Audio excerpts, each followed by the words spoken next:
Yeah, so just like that. Just like that. Oh, just you making sound- out just You sound buttery. uncomfortably amount. Right. Okay. Just have an uncomfortable amount of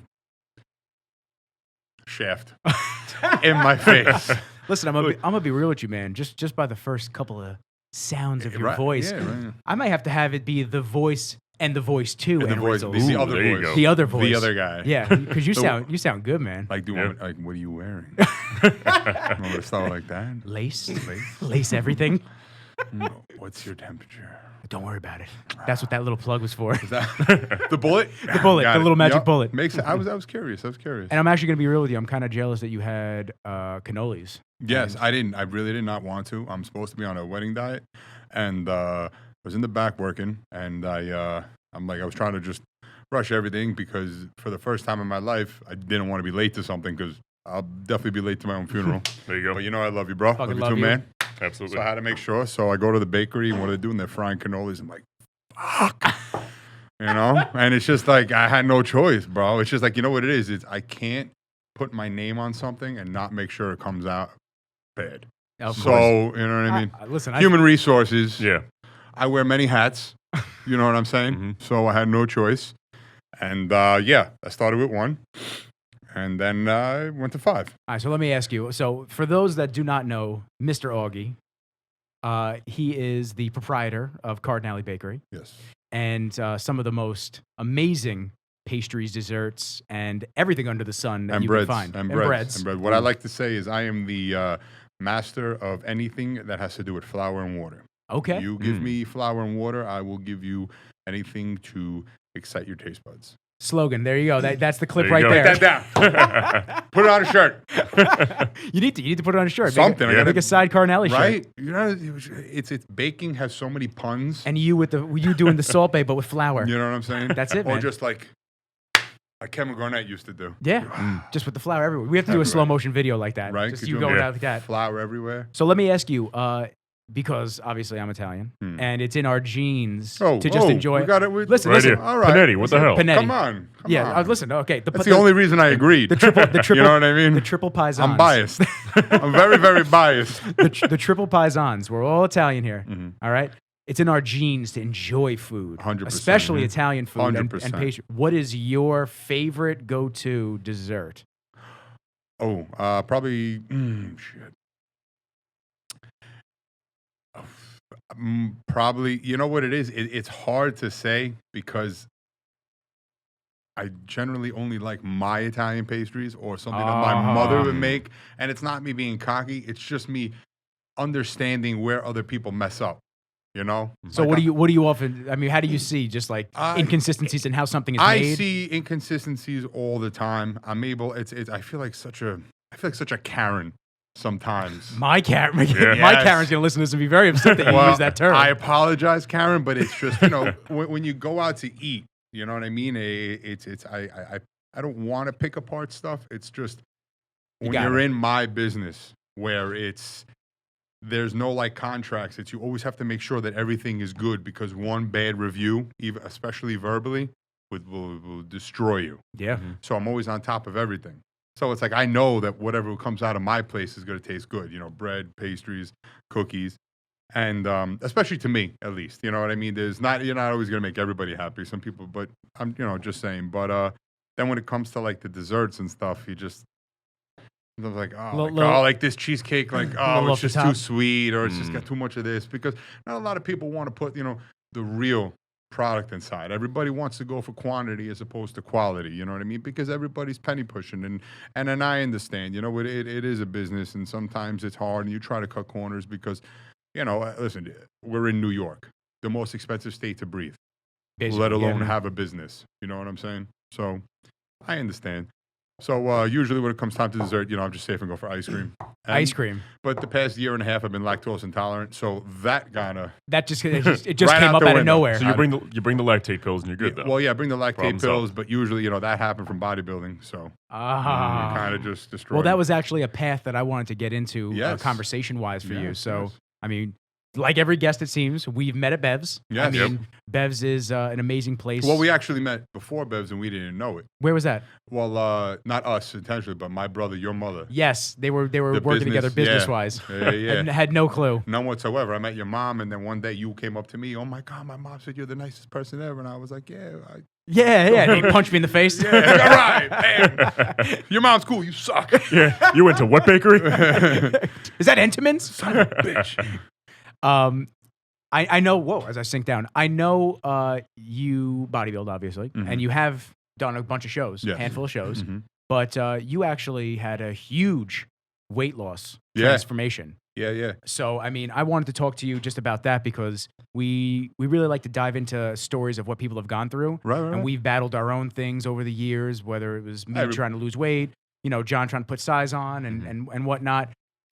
We all got to go through things. And everybody's got the skeletons. You have battles, 100%. You for sure did. Yeah. I was 1,000% transformation. Yeah. Yeah, well, I always, I think I was around 20, 21 years old, and I was just fat, really, like, fatter than fat. And I'll never forget, my cousin Joe called me. He goes, dude, I need help. He goes, I'm moving out of my house. I'm, throwing a bunch of stuff. And he goes, can you help me? I was like, yeah, sure. So I go to his house, and he had, like, garbage bags. And I opened one of the garbage bags ripped, and out came out a Muscle magazine. And I was like, I started reading it, and I was like, whoa. And, like, this is, like, King Coleman, Ronnie was on the cover, and I was like, whoa, this guy's a maniac. Like, this is cool. So I started reading. The next thing I know, I had, like, 3 big garbage bags. I was like, Joe, could I, like, you throwing these out? Could I have them? He goes, yeah. So I literally, like one of those fairy tale, whatever, fake, you know what I mean? Like, things you hear, like, that's bullshit. No, that shit happened. What magazine was it? It was my Muscle Mag. Okay. It was, was it a specific? I think it was the one... Was it like MD, Flex? No, it was, I think it might have been Muscular Development. I'm not really sure, but I distinctly remember, I'm not sure if it was Gunther on the cover, or I think his name was Chris Cook. Remember the guy who used to promote Gamma O? Gamma O. Who was that by? It was the bodybuilder who was the... Yeah, it was a blonde kid. Was it Chris Cook? Dennis James, maybe? No, not Dennis James. Every time I hear blonde, I think of Dennis James. Yeah, no, he was after that. But but regardless, I kept reading and it's just, and I kept reading, and honestly, one person I was gravitated towards at that time was just Jay Cutler, because it was just, that dude was always hungry. You know what I mean? And so I just, I was like, next day I was like, dude, I want to come to Bev's. And I went to Bev's, and he introduced me to Steve, and he's like, oh, this is my little cousin, and I was like, yeah, man. And then it just happened, and I just trained for like 6, 7 years, 8 years. Never really did anything, just worked out, still ate, was big, just not as fat. What were you at your heaviest? What were 400? Damn, man. Yeah, 4 bills. That's fucking crazy. Yeah, I was 4 bills. But you know what? It was always I like to. It's kind of weird to explain. It's like, sometimes when you're fat, you get down on yourself and you feel bad for yourself, or you let people who make fun of you get to you. You get in your feels. Right. I never had that. I was always like having a good time. You know what I mean? People's energy their negativity could never break me, and they would wind up breaking their own negativity. You know what I mean? Like, my positivity would always phase you. Right, and it never phased me. I'm too quick-witted. I'm too much of an asshole. So it's, and I'm a really good shit talker. So if you got something to say, I got something to say that's better and meaner and quicker. That's from being a soccer fan. Yeah, 100%. Soccer fan, plus all my teams are always sucking. So it's like you always gotta be on the defense, right? Yeah. So so then that happened. And so when you started dropping weight, how did you feel it? Was it more of an internal before it was external? I started dropping weight, and it started feeling like awesome, but it kind of started like, I was always getting looks, because I would walk around like as a refrigerator, but now I was getting looks like, you know what I mean? Like, those, like, oh, that's just a big boy. Yeah, he's a big dude. Yeah. So it was cool. So I'll never forget, there was this guy in the gym. His name was Tommy. I don't know if you remember Tommy. Yeah. Big Tommy. You don't know if you I remember love Big Tommy. I'm not sure. Yeah. He passed, right? He passed. That he used Tommy, to work for the... Anybody who knows me knows that he's the one who, like, really just, he kind of took me under his wing. He started helping me out, teaching me to do this, do that, and this. And then, and he was getting me ready for a show. And then he got sick. and he passed, unfortunately. And when he passed, it's kind of like, like I went from just wanting to work out to be huge to, because he was there, coaching me per se, I wanted to get into that competition one. Yeah. But then when he passed, it's like, I hate saying this, but it is the truth. It's like I kind of like lost like that drive to want to do it because I lost him. You weren't as hungry for the time being. I lost him, and like even when I was in the gym every day, I'll never forget. Like anybody who knows Bevs, you're in the back in the squat area. I would just turn around and bam, he would just pop through that door. It was like clockwork. And then when he wasn't there anymore, it was just like, oh. Yeah. So then it went like a couple years like that, and then about 6 years ago, 6 or 7 years ago, I met Juan Morel. And instantly, like, we just became cool. Like, just clicked. Just clicked. Yeah. Like, we were just like, dude is the most humble, coolest. He's just a fucking man. And we started working out, this, that. And I'll never forget, man, we were doing shoulder press on the old Smith machine by the exit door that's in the middle. Yes. All right? The one where they put, may rest in peace, Sean Harris's pick? Yeah. That first, before the silver one. We were over there, we were working out. He looked at me. He goes, bro, you got so much muscle underneath there. Like, you should totally do a show. I said, fuck it, let's do it. That was it. That was like the conversation. He goes, wait, what? And I was like, yeah, bro, let's do it. And yeah, man, we just did it. And we did the first show, and it was in New Jersey. And this is what year now? Oh, shit. What do you mean, 20? 17? Okay. 16, excuse me. 16 or 17. I'm really 16. Is it when I did the video for you? No, that was the third show. So then then 17 is when I did the video for you. So 16. Yeah, 17 is when I did the video for you. So it was the year before. 16. So that was 2016. And yeah, we did it. We won. Took home a bunch of trophies. It was awesome. It was a great experience. And it's like, I stayed hungry. I was like, oh, yeah, what I want next? more. What next? I want more. So, I went through the off season because, unfortunately, anybody who knows bodybuilding knows that it's the most selfish sport in the world. Yes. You know what I'm saying? You have to be selfish, but it's your choice to be selfish. And I don't have the ability to be selfish because of my job, because of my career. So I was only able to be a part-time bodybuilder. So after the months of May and June, that's it. It was over because then I'm too busy with work. Yeah. Where it's just like I can't take 4 hours a day out to go to the gym and, eat 7 times a day and, pose for 45 minutes because I can't lose that time. As much as I'd love to, you can't. So then, holidays were over, and I called Juan, like, right before Christmas. I was like, dude, I want to do the Atlantic States. He goes, fuck it, let's do it. Like, Juan's always just like, let's go. Yeah, fuck it. Let's go. We're in. We're in. Let's do it. He's like, yeah, who's driving? I said, let's go. We didn't prep for it. Hey, fuck it. Yeah, fuck it. Let's go. We're good. So that's what we did. Don't I need to diet? Bring the no, you're good. You're good. Bring the cannolis. Bribe the judges. Yeah. Put on a pair of trunks and start posing. And yeah, that's what we did. We prepped. And then June, I did the Atlantic States, and I took second. And then in my class, and then the next year, did it again, took second. And then I wanted to compete again in the following year, but then I just, life got in the way between buying a house and working and this, that, and the other thing. It's just I started how to allocate my time and money towards, other things. So it's like, you kind of got to put your passion to the side. Put it on the back burner. Yeah. But never shut that burner off. No. I mean, you're still young, though. Yeah, no, yeah. Well, this is my Jesus year. I'm 33, so I got to do some stuff. All right. So, yeah. I mean, it's exciting stuff, though. No, it's exciting stuff. I'm getting married soon, so I'm pretty pumped for that. Yeah. Oh, shit. Yeah, she's awesome. No, Full-blown adult? Full-blown adult mode. Mortgage, marriage, maybe, kids. Oh, boy. Shit. Besides Gino? Yeah, well, Gino needs to, Gino's got to bite somebody's diapers off. You know what I mean? Yeah. So, yeah. It can't just be you. No. Fast. So I'm just saying, from a standpoint of you bodybuilding, going from being heavy to what was your lowest when you competed? Well, my lowest when I competed was 240. So going from 400 to 240. Yeah, no. When you look at yourself in the mirror, I mean, mentally, it must be mind blowing when you look at the difference. It was 100% a difference, and it was the greatest thing. And like, you know what? It was I guess from being fat, I've never let that be an excuse for anything. So to do the hard work to get to where I had to be, I didn't let excuses get in the way. So even though I was working full time, that wasn't my excuse. even if I had injuries, which everybody gets injuries, I didn't let that be an excuse. Even if I was competing out of state and felt like the judges, that wasn't my excuse. My mentality was blinders on. If I'm going to do it, I'm going to do it. Worst case scenario, I'm in the best fucking shape of my life. Yeah. Worst case scenario, I'm part of that 1% of the world who will put up and just do the work. You know what I mean? Not make any excuses for not being able to do it. And how easy is it to make excuses? I mean, it's crazy. Everybody wants to make an excuse. It's so easy to just say fuck it. 100%, 99% of the people in the world will look at a bodybuilder walking around and say, oh, that guy's on steroids, or oh, that guy has it easy, this, that, and the other thing. It's like, you know what? It's like, and then there's the 1% of us who have done it who want to say, fuck you.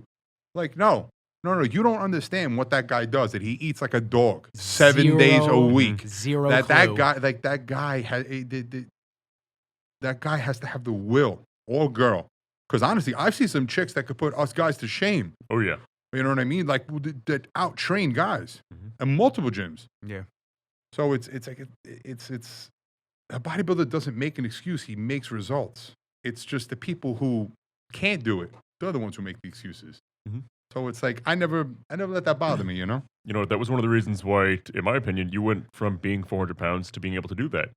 Fuck the body itself. It's you had the mental power to get there, you know? If you didn't let anything stop you at that weight, then put the blinders on, do what you got to do. That's what it was. It was, I never wanted to let people down who saw in me what I wasn't sure was there or not.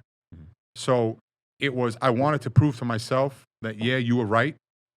So I let my personality in the whole fuck it. You know what I mean? Like going through life just saying fuck it, like, but in a positive way. Yeah. Yeah. But also, I don't want to let you down.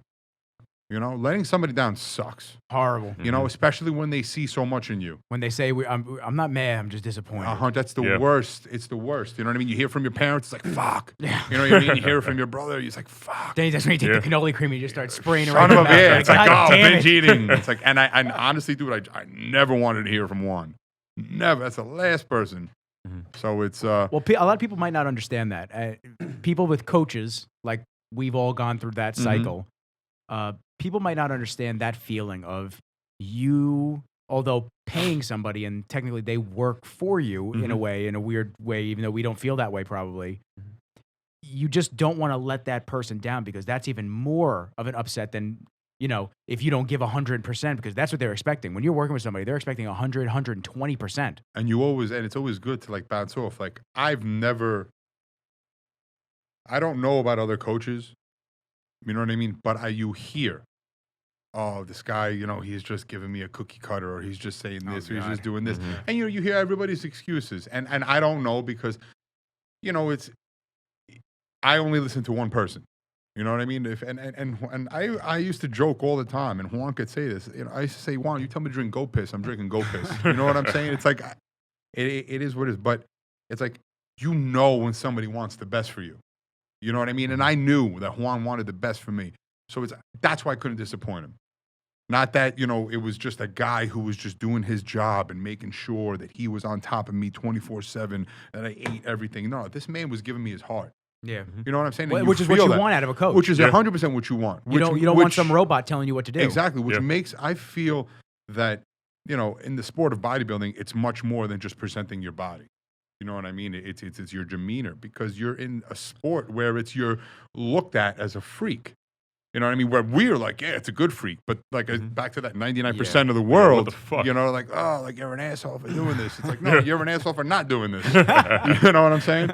I'm trying to get my black coffee. You're in the way getting a donut. Yeah. Right? How's that drive-through? I know, right? Like, oh, I'm weird with having a protein shake in public, or, you know, eating you out brought of your Tupperware. Right, eating out of Tupperware in the movies. Every time I did that so many times. Oh, all the time, man. Looks. Me and my training partner, which, you know, Eric. Yeah. You know, we used to go to all the movies, just Tupperware game all the time. Smuggling it in. Gallons of water. He almost got into a fight because like we couldn't sneak it in quick enough. Somebody's like, who's got the cod in the front row? Yeah, right. Oh, you want some? I did the ones in the city. There's no seasoning. Yes. The guy's like, sir, you can't bring food. And I'm like, it's a medical condition. They go, oh, well, all right. Oh, is that the excuse? That's the excuse. It's a medical condition. Really? They can't ask anything, and they just let you bring in whatever you want. See, I never said that. I just kind of looked at him and be like, well, then I just said, look at me. Fight me. Fight me. It's like, take it from me. Take it from Yeah, because, you get irritable. Yeah. You get that dick move. So it's like, well, whatever. Too bad. That's another big thing with the coach, though, is when you're getting that close to a show, they're a psychiatrist, too. Yeah. Your body's screaming at you saying, you have to eat this, but mentally, it's not going to be the best for me. Your coach has to be the one to say, you know what, shut the fuck up, do this, you're not going to die, you're going to be okay. And you're that lean, you're going against your body's natural instincts. Yeah. It doesn't want to be that lean. It's going, what the fuck's going on? We're dying. You're telling it to piss off. And your coach has to be there to really, keep a level head on you. Dude, I mean, like, you know how it is when you have all your food and in your bag sometimes, it's like, all right, condiments get cut out. And I would just look at the mustard. You know what I mean? I would have dirty conversations with the mustard, like, oh, you spicy. Spicy bitch, you. Dijon, right? Oh, man. That's a little tangy. Look at Flavor God. Oh, baby. I just re-upped on Flavor God. Oh, my God. That is, Flavor God is You turning onto the pizza. Yes, the pizza, the bagel, even the popcorn seasoning. Yep. Is good, yeah. Oh, yeah? Well, it keeps it interesting. What I'm curious about is talking about those cravings. With your first show, and when you really weren't sure what the cravings were or how it was going to affect you, how were you at work at the bakery? Asshole. Yeah. Irritable. Always. You know what it is? I already have no patience for anybody who is incompetent. You know what I'm saying? I get it. And I feel like when you're dieting, it's that, I don't know if their incompetence comes out more or if your patience gets less. It's probably a combination of everything. Yeah. You know what I mean? And I was a dick, and I know I was, but by the second, third, fourth, everybody got used to it, but it just happened. You know what I mean? And it was just like, you'd flip out on everybody, and everybody was just like, oh, you're such an asshole when you're competing. I'm like, no, it's because you're stupid and you don't have food. Like, what the fuck? It's like you're sitting there eating a sandwich. I just finished 4 ounces of rice. It took me 20 minutes to eat it because I savored every single thing. Every gram of rice. I just wanted. And it's like, no, bro. He was like Mulan with the chopsticks, just picking up each grain. My patience was limited too, man. Oh, yeah. So it's just it's the nature of the beast. It is. I mean, really, because you don't realize how much food plays a big part in your life, but it does. You know what I mean? And then it's crazy. It's because and then when you try to explain that to people, it's like no, you don't know what you're talking about, because it's like people have seen me. My personality is the complete opposite of an introvert, and you know that. I'm like an extrovert on steroids. You know what I'm saying? I take it to the absolute extreme. So it's, people have seen my transition from a fat slob to, jacked and handsome. So to the Brolic Baker. To the Brolic Baker. Boom, headline. Boom. So, when they go, how'd you do it? And I'm just like, well, I fed the beast. I kept the locomotive going. You just feed the train. No. What'd you take? What do you mean, what did I take? I mean, whatever I took, that has absolutely nothing to do. You know what I mean? It's like you always find yourself being redundant. It's like, you're not going to out-juice a bad diet. You're not going to. Well, people are looking for the magic pill. Everybody wants a magic pill because nobody wants to be part of the 1%. Nobody wants to put in the work. You know what I mean? Nobody wants to just do it. Yeah. Just sacrifice and just do it. Everybody just wants to have, you know what I mean? Like, everybody just wants to follow like a fad diet and expect something to happen, or just follow like, the next big, niche and glitch and this, that, and the other thing. And like, they're like, oh, how do you feel about this diet? How do you feel about that diet? How about this diet? I'm like, bodybuilding is simple. It was 7 meals a day. Eat like a dog. If it tastes good, it's not good for you. If it tastes like shit, it's gonna work. If you eat it 7 times a day, if you do not like what you're eating, you will lose weight. That's the bottom line. If you can eat plain chicken, plain rice, and plain spinach, and it sucks, you're gonna lose weight. If you can eat that 7 times a day for 100 days straight, your body will change. Yeah. It's a guarantee. Big changes too, not even small changes. Yeah. Huge changes. Trust me, huge changes. But everybody's like, no, man, what you really got to do is you got to carb cycle. Do this and like, dude, that science is good when you're like 2-3 weeks out and you're trying to, if you're too flat, you want to pump up this, that, and the other thing. And then when you try to explain that to people, or my favorite explanation is the cheat. They feel like, oh, if I eat 4 good meals and eat 1 cheat meal, well, then the 4 outweighs the 1, and then everything is this. And I'm like, yeah, you're another asshole. So, it's just like, whatever. Yeah, absolutely, man. Yeah, you do you. And then, oh, but I did what you said and didn't get back to you. It's like, no. We both agreed.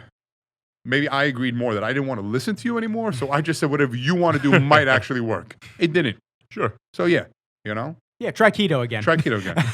that's the fallback. I remember I tried doing that when you did, and I just couldn't do it, bro. I was getting shredded. Yeah, but I couldn't do it, bro. I felt great. The butter, the bacon, was like, I felt so great. You know what it is? Because to me, I guess there's more of a mental thing. To me, the only thing that makes anything taste better is either garlic or olive oil. That's just me being Italian again. So it's just, so like the butter, I was like, Yeah, but you could do olive oil. That's fat. Yeah, I know. But like when I do olive oil, it's an uncomfortable amount. You know what I mean? It's like an uncomfortable amount. Yeah. Oh, absolutely. That's the Italian. I just want to put it all over my body. Like, if you ever wonder why spotting Augie at the gym is super hard, it's because he actually lathers his body in olive oil. He's always oiled up. Shiny. His fucking elbows are just slipping when you're trying to spot a military press. I have no problem, but you know what? So did you oil up before the show, or you just fucking missed a little bit? Oh no, I oil up. I make it very. I have a song on. You know what I mean? Usually, like Vanilla Ice, Can't Touch This. Oh, you have to. I like to have a good beat and just bam, just do it. He puts Saran wrap on the ground, pours the olive oil in, and just rolls in it. That's basically Augie's whole thing. Like a fire truck. And then they come. The pencil roll. Yeah, and then the whole bakery comes out and starts dusting him with sugar. No, not yet. Not yet. Not yet. After the show. Post party.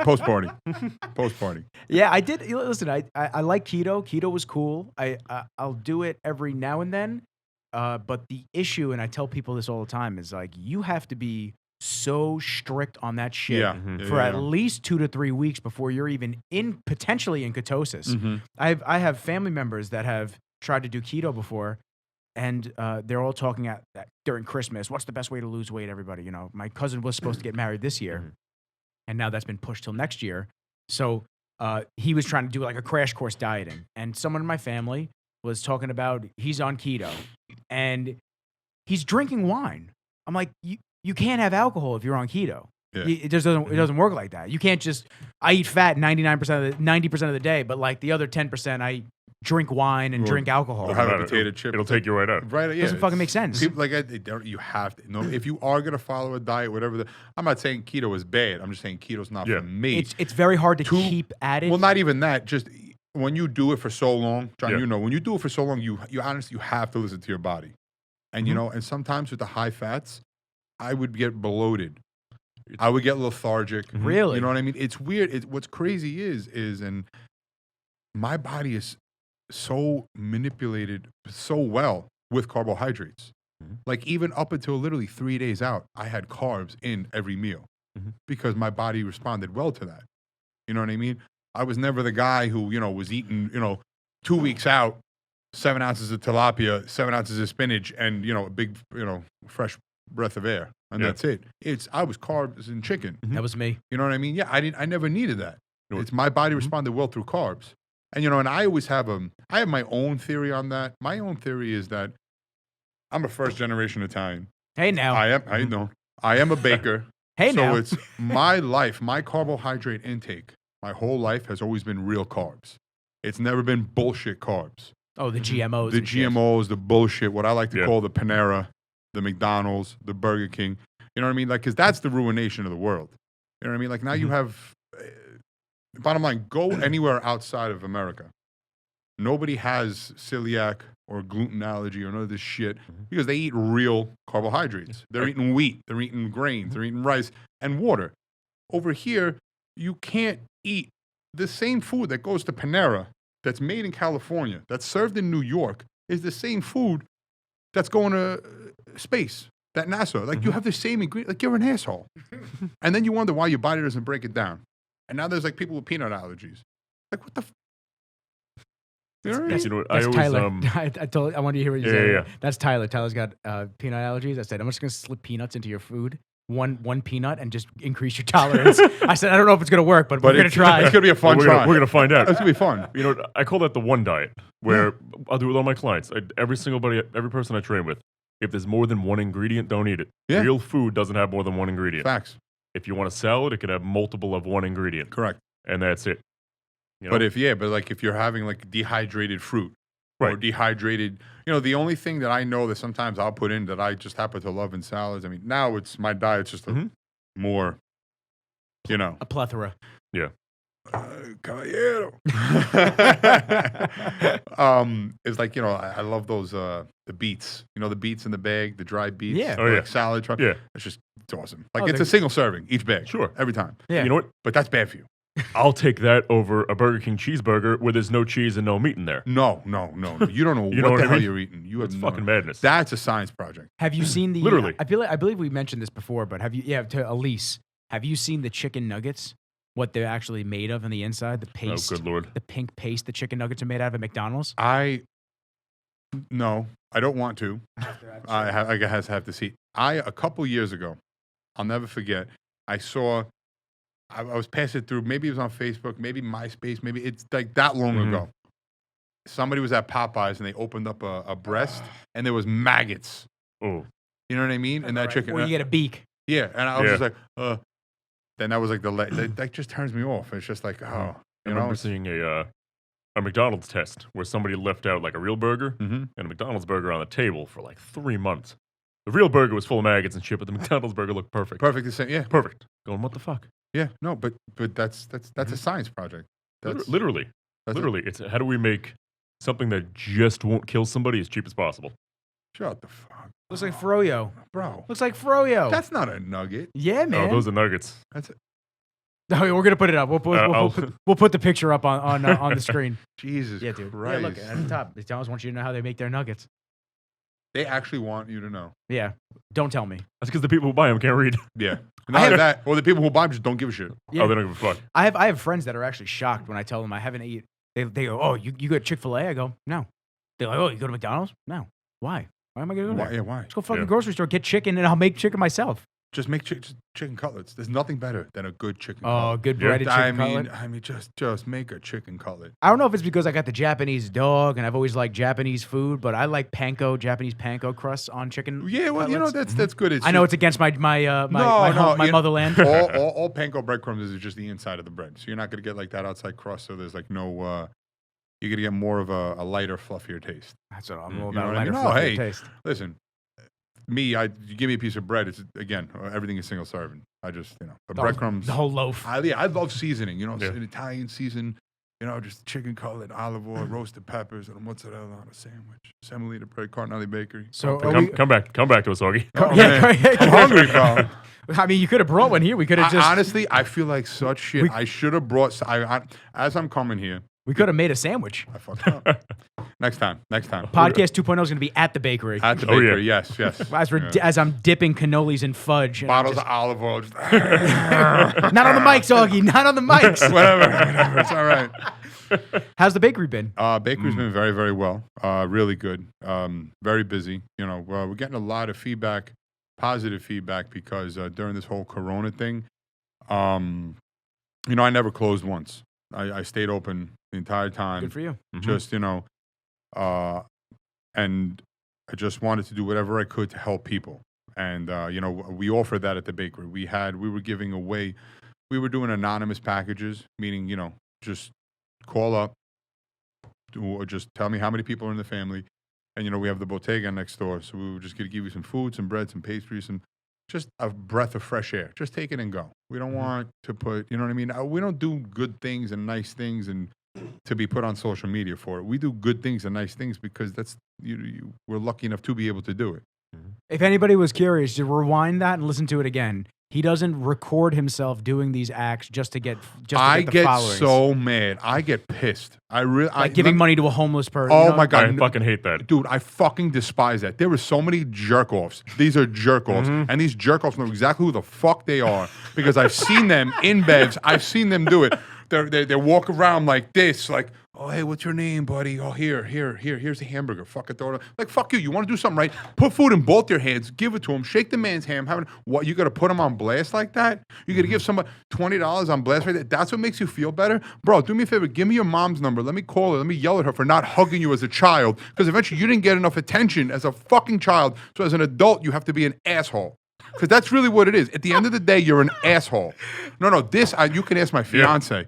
I, on multiple occasions, And I want to literally, when I'm on Instagram and I see shit like that, I literally want to call people out and I want to put it like on my, like, you know, when you can make something on your story, like, you stupid fuck.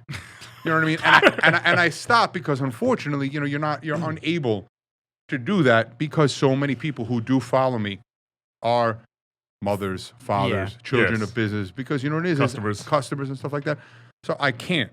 But I literally despise, like, those people are assholes. You are part of the demise of this country. It's tough. You really are part of the demise of this country because everything goes towards social media. You do something good, has to go through social media. You see somebody getting hurt, social media. You see something happening, social media. Everything. Everybody's got to record something, have something happen. Why? So you think you could be popular? You feel like you stand on that much of a podium on your social media account that you can record somebody doing this, that, and the other. No, do something right. So if you see somebody falling, put your phone in your fucking pocket and help them up. You know what I mean? No, I say it's going to be right-handed recording and left-handed. Yeah, left-handed. No, that's not how you, exactly, that's not how you do the right thing. I say it all the time. You know, people, you can't impress me. Nothing impresses me. It really doesn't. You want to impress me? I want to watch you hold the door open. And, you know, and that's it. I'll be more impressed by that. You showing up with a Ferrari, dude, that's hot. You know what I mean? If I know how you got that Ferrari, then you deserve it. But if you're just showing up a Ferrari, looking at me like, bro, yeah, look what no, you're a dick. You know what I mean? They're going to show up in a Ferrari from the... Actually, you know what? Prime example, not to cut you off. All right? You got Juan, the guy I always go back to, and his wife, Karen, okay? They just got a fat... And they might even get mad that I'm saying this, but whatever. You can't get mad at me because they love me. Juan and Karen just got a Ferrari. That's awesome. A gorgeous car. And I've been telling Karen since she first started, my cookie dealer, you're gonna, and even Juan came up to me and he's the reason. He's like, dude, they're gonna be $1 million. And it is. There's nobody more deserving than them. Because, and I've said it before, Juan is so selfless. Everything he does with his heart. He helps people with his heart. Karen the same way. Help people with their heart. They don't help people and put it on Instagram. They don't help people and put it. No, they help people because it's the right thing to do.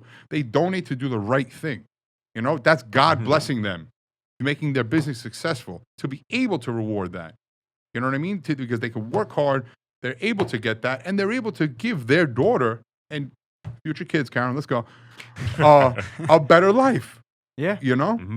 But we do have to have a serious conversation with Juan, though, and I want to get to your point because before. No, mine was just a stupid joke. You're good. Okay. No, I want to hear it. I want to have like a serious PSA for Juan. Juan, I can seriously appreciate you buying these awesome cars, the Porsche and now this Ferrari. Fantastic, well deserved. Yes. Please, you got to buy cars that you can fit in, man. Because we are stretching the limit of these cars. Listen. You know, Lamborghini makes a truck. Yeah. but it's funny because Juan hates them. He hates big cars. I remember he had a CLA, a hooked up CLA. Remember the 63 AMG? Yeah. Remember he first got, he had the rims and this bitch was fast, bro. Like fast. Watching him get in and out was funny.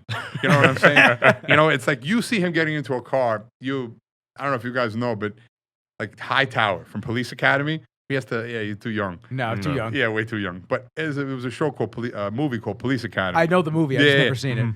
Hightower was this big, oversized cop. And he would have to rip the front seat out and sit in the back seat just to drive the car. Based off Ronnie Coleman. Yes. Like Juan needs to rip the passenger seat out and the front seat. It was like the Nutty shoulders and it was like the Nutty Professor when he started changing in the Viper. Exactly. And just bam, bam, bam. Gotta get it customized. Put the wheel in the middle of the car. Exactly. Get it like the slingshot thing. I'm telling you, every time I would get to Bev's and Juan would already be there and I'd see the Porsche there. Yeah. I'd literally just go, how the fuck does he fit in that? But he's like, no, bro, I'm comfortable. I'm good. I'm comfortable. And he goes, yo, he's at Starbucks. Yo, can I get a black iced coffee? And sir, you have to grab it. He's just reaching under. Tape it to the roof. There's no room. Augie, you want to go for a ride? What are you going to pull me in a wagon? I can't fit. We're both going to fit in this. Come on, man. Well, it's like Rami and the Audi. Yeah, when I picked up Rami. Yes, I remember. I remember you came right to the gym. Bro. Yeah.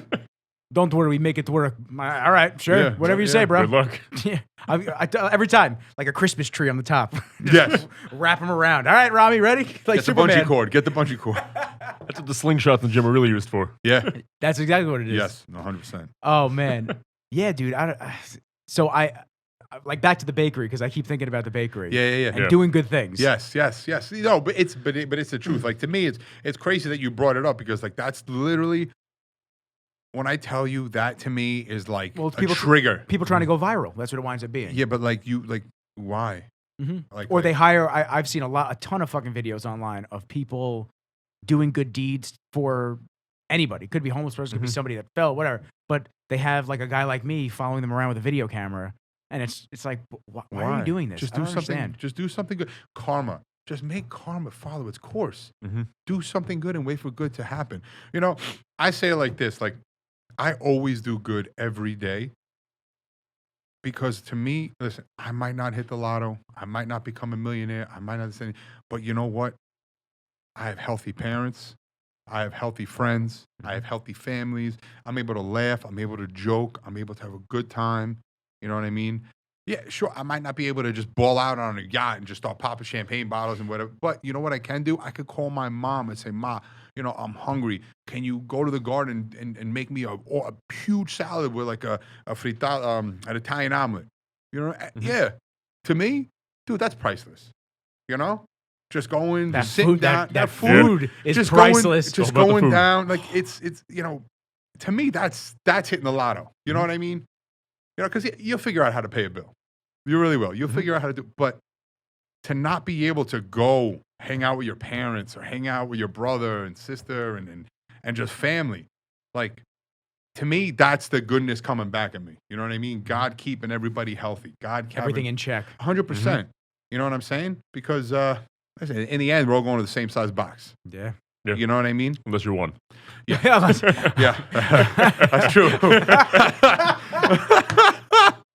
Damn, that was quick. That was good, bro. My man. Oh my god. Do what I can. Do what I can. So quippy with that voice. That's what it is. I'm glad though that the bakery is good. Yes, I really am. Yes, thank you. I appreciate it. Because things have been very difficult, you know, through and through. Always, yeah. No, it always is. It always is. You know, I can't sit here and say that it's just a lot of hard work and a lot of you know, continuity of just everybody being on the same page. You know what I mean? It's you know, it's my brother, my nephew, me. It's just you know, we have great guys who work there, great women who work there. It's no successful place can be a soul by itself. You know, by itself. You can't. Nobody. You know, I can't sit here and say I make every single thing and it comes out good. No. I'm lucky enough to have great people. You know what I mean? Yeah. That sometimes you can back off. You know what I mean? Or I can work. You know, everybody works well with everybody. So it's that's what makes it well. You know what I mean? Because when you give your heart, people give their heart. So it's a good thing. Not to sound cocky, but the Voice and Rizzles podcast wouldn't be where it is today without our guests. Yeah, for real. You know what I mean? You guys make it happen. Having awesome people on, just talking about stories and talking about just their experiences. That's what it winds up being, you know? Yeah. That's why we got all these alcohol bottles. We're going to get a shelf. I mean, pour a shot out, have a good time. We're trying to get someone drunk. That or get an espresso machine over here. Not for nothing. I mean, listen, you obviously have the hookup back in Italy. So but I mean, not for nothing. You guys, come on. At least everybody in here will drink a picture of Sylvester Stallone? Something. Jesus. I'm going to replace one of the tiles with just his face looking down on us. I don't see why not. I mean, you have to at this point. It's fucking Rocky. Yeah. It's Rocky, bro. That's Rocky. That's Rocky. I do have a question. What was it like being first generation Italian? Because that must be, because you also speak Italian. I do. Which is awesome. Yes, it's fun. It's a lot of fun. First generation Italian was cool because it's different because there's not many of us. You know, I'm third. Yeah. Grandfather's parents came over. Yes, so I'm third. Yeah. So it's like, you know, I'm not even in the running. Yeah. My first language was Italian. So it's like, you know, I was in ESL, but like when you're Italian, they put you in ESL, but there's no Italian teachers. So it's like my parents had to get somebody to come in and help. And it's just like, you know, it's like. It must have been tough. I don't speak Spanish. I can't. Well, I mean, I speak Spanish now because I took it in school because, you know, I went the easy route. I was like, oh, Italian, Spanish, easy. I need it. I might as well, you know. Done. Bam. I took French. How'd that work out for you, Jimbo? It was great when I was in France. Yeah, right. Not so great here. Yeah, right. It was cool. It was different. You know what I mean? Because it's, you know, like even when, you know, you go to school, you get lunch. You know what I mean? It's the truth. I mean, you hear about a joke, but it's the truth.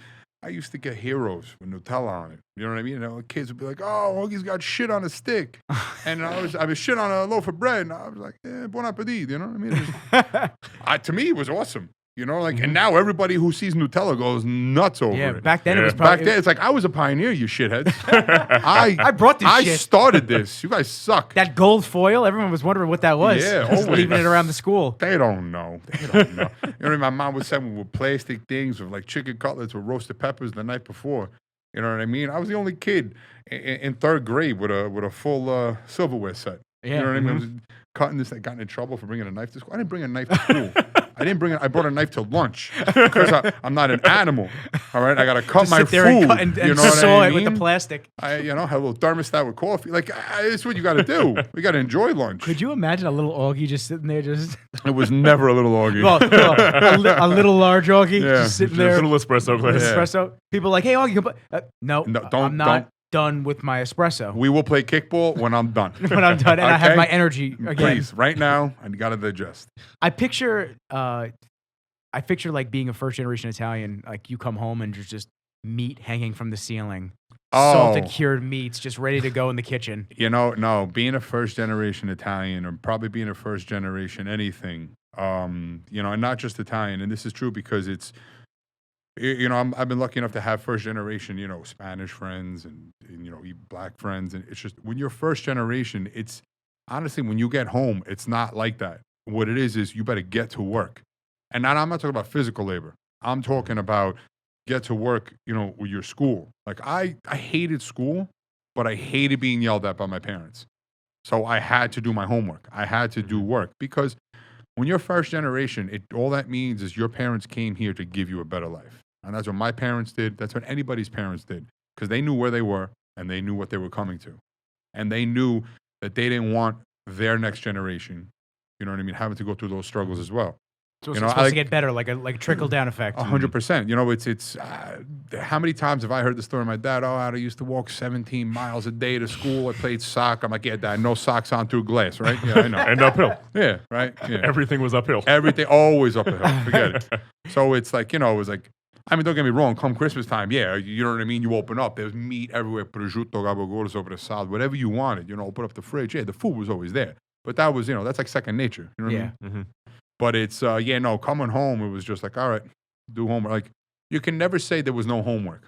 You know what I mean? Even if I took out a book, I pretended sometimes just to not get yelled at. You couldn't say there was no homework because they didn't understand that because they're like, no, there's definitely homework. There's always something. There's always something to do, So. And how long did it take you to get a grasp on English? You know what? I don't really remember. I can't tell you. Did it kind of just happen? I feel like with TV helped a lot.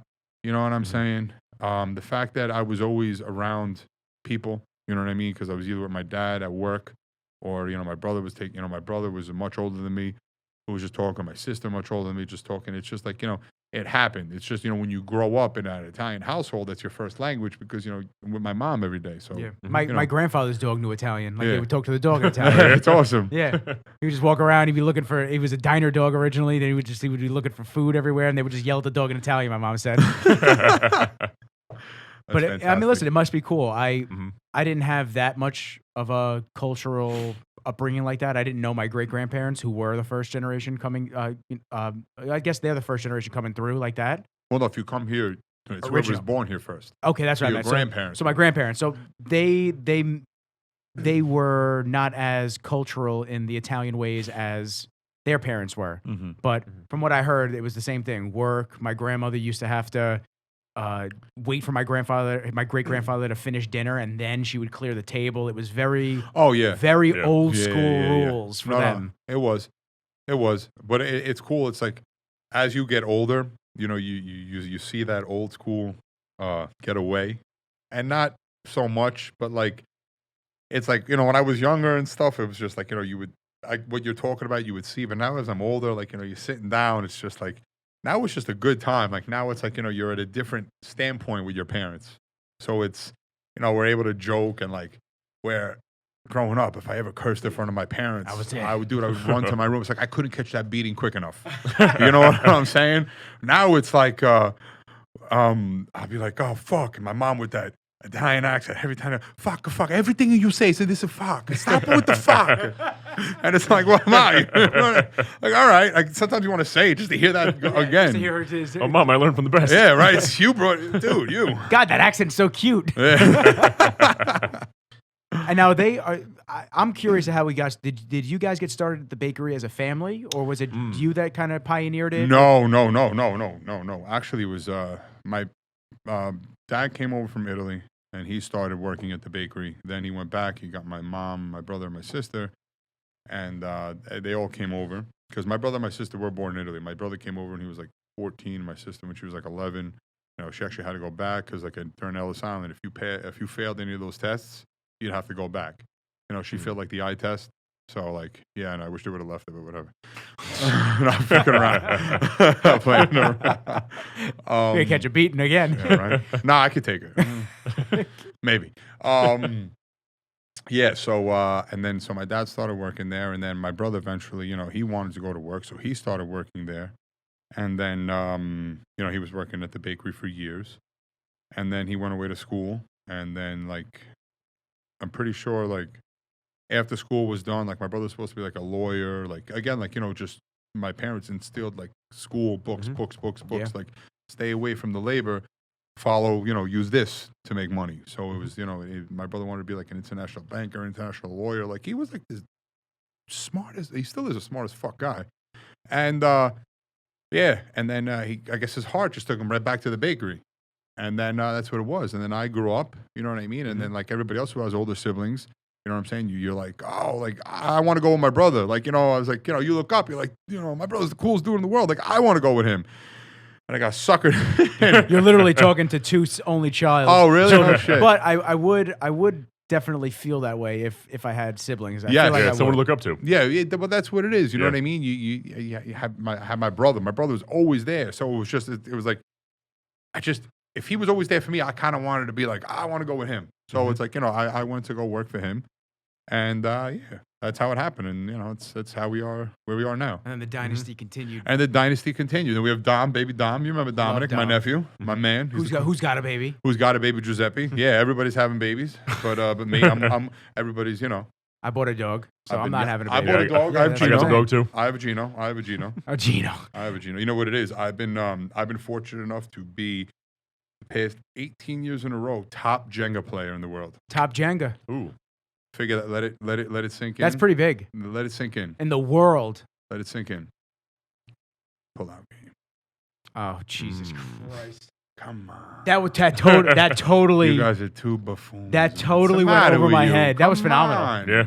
I mean, How long have you known me? What's the matter with you? Well, yeah, but at the same time, I mean, you should. Oh, yeah, we were getting sentimental. No. I mean, at the same time, though, I mean, you haven't really started. Yeah, well, you settle down and. Yeah, but you know, I goto do it right. You know what I mean? Yeah, you I gotta can't do it. I can't be like, oh, Ma, by the way, before she puts on a wet dress, we're having a baptism. You know what I mean? Then your mother No, would run. Your she'll mother beat would both of you. run me right up. back to Italy. She will fuck me up. Isn't that wild? How that nowadays? I mean, I have a buddy, my godson. Him and his girl just had a baby. Like they're not married, no talks of it, nothing, and just the olden times or the older generations. That's like That's the norm. It's like a hit to the fucking stomach for the older generations. It's you don't want to do that. Have a baby now. We'll throw the party later. Yeah, pretty much. But I mean, listen, you're getting married. So Get married things to are- wonderful one. I have not had the pleasure of meeting her yet. Unfortunately, no, you were supposed to. Yes, we were remember, supposed to, and yes. then COVID fucked everything up. COVID just Scumbag. piece of shit, Piece of fucking garbage. trash, virus. Scamdemic son of a. Fucking light beer. Oh, I was waiting for it to come out. Oh yeah, don't get me fucking started. You think I get pissed off about that thing? Wait. So, Augie, how do you feel about the virus? Bullshit. Bullshit.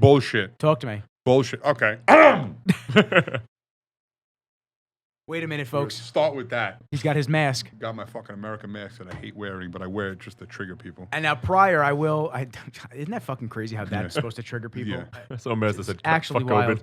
So, I actually saw a post from Chris Mahoney. He used to go to our gym. Love Chris. Yeah, Chris is Love out there Chris. trashing everybody Chris right now. does, yeah.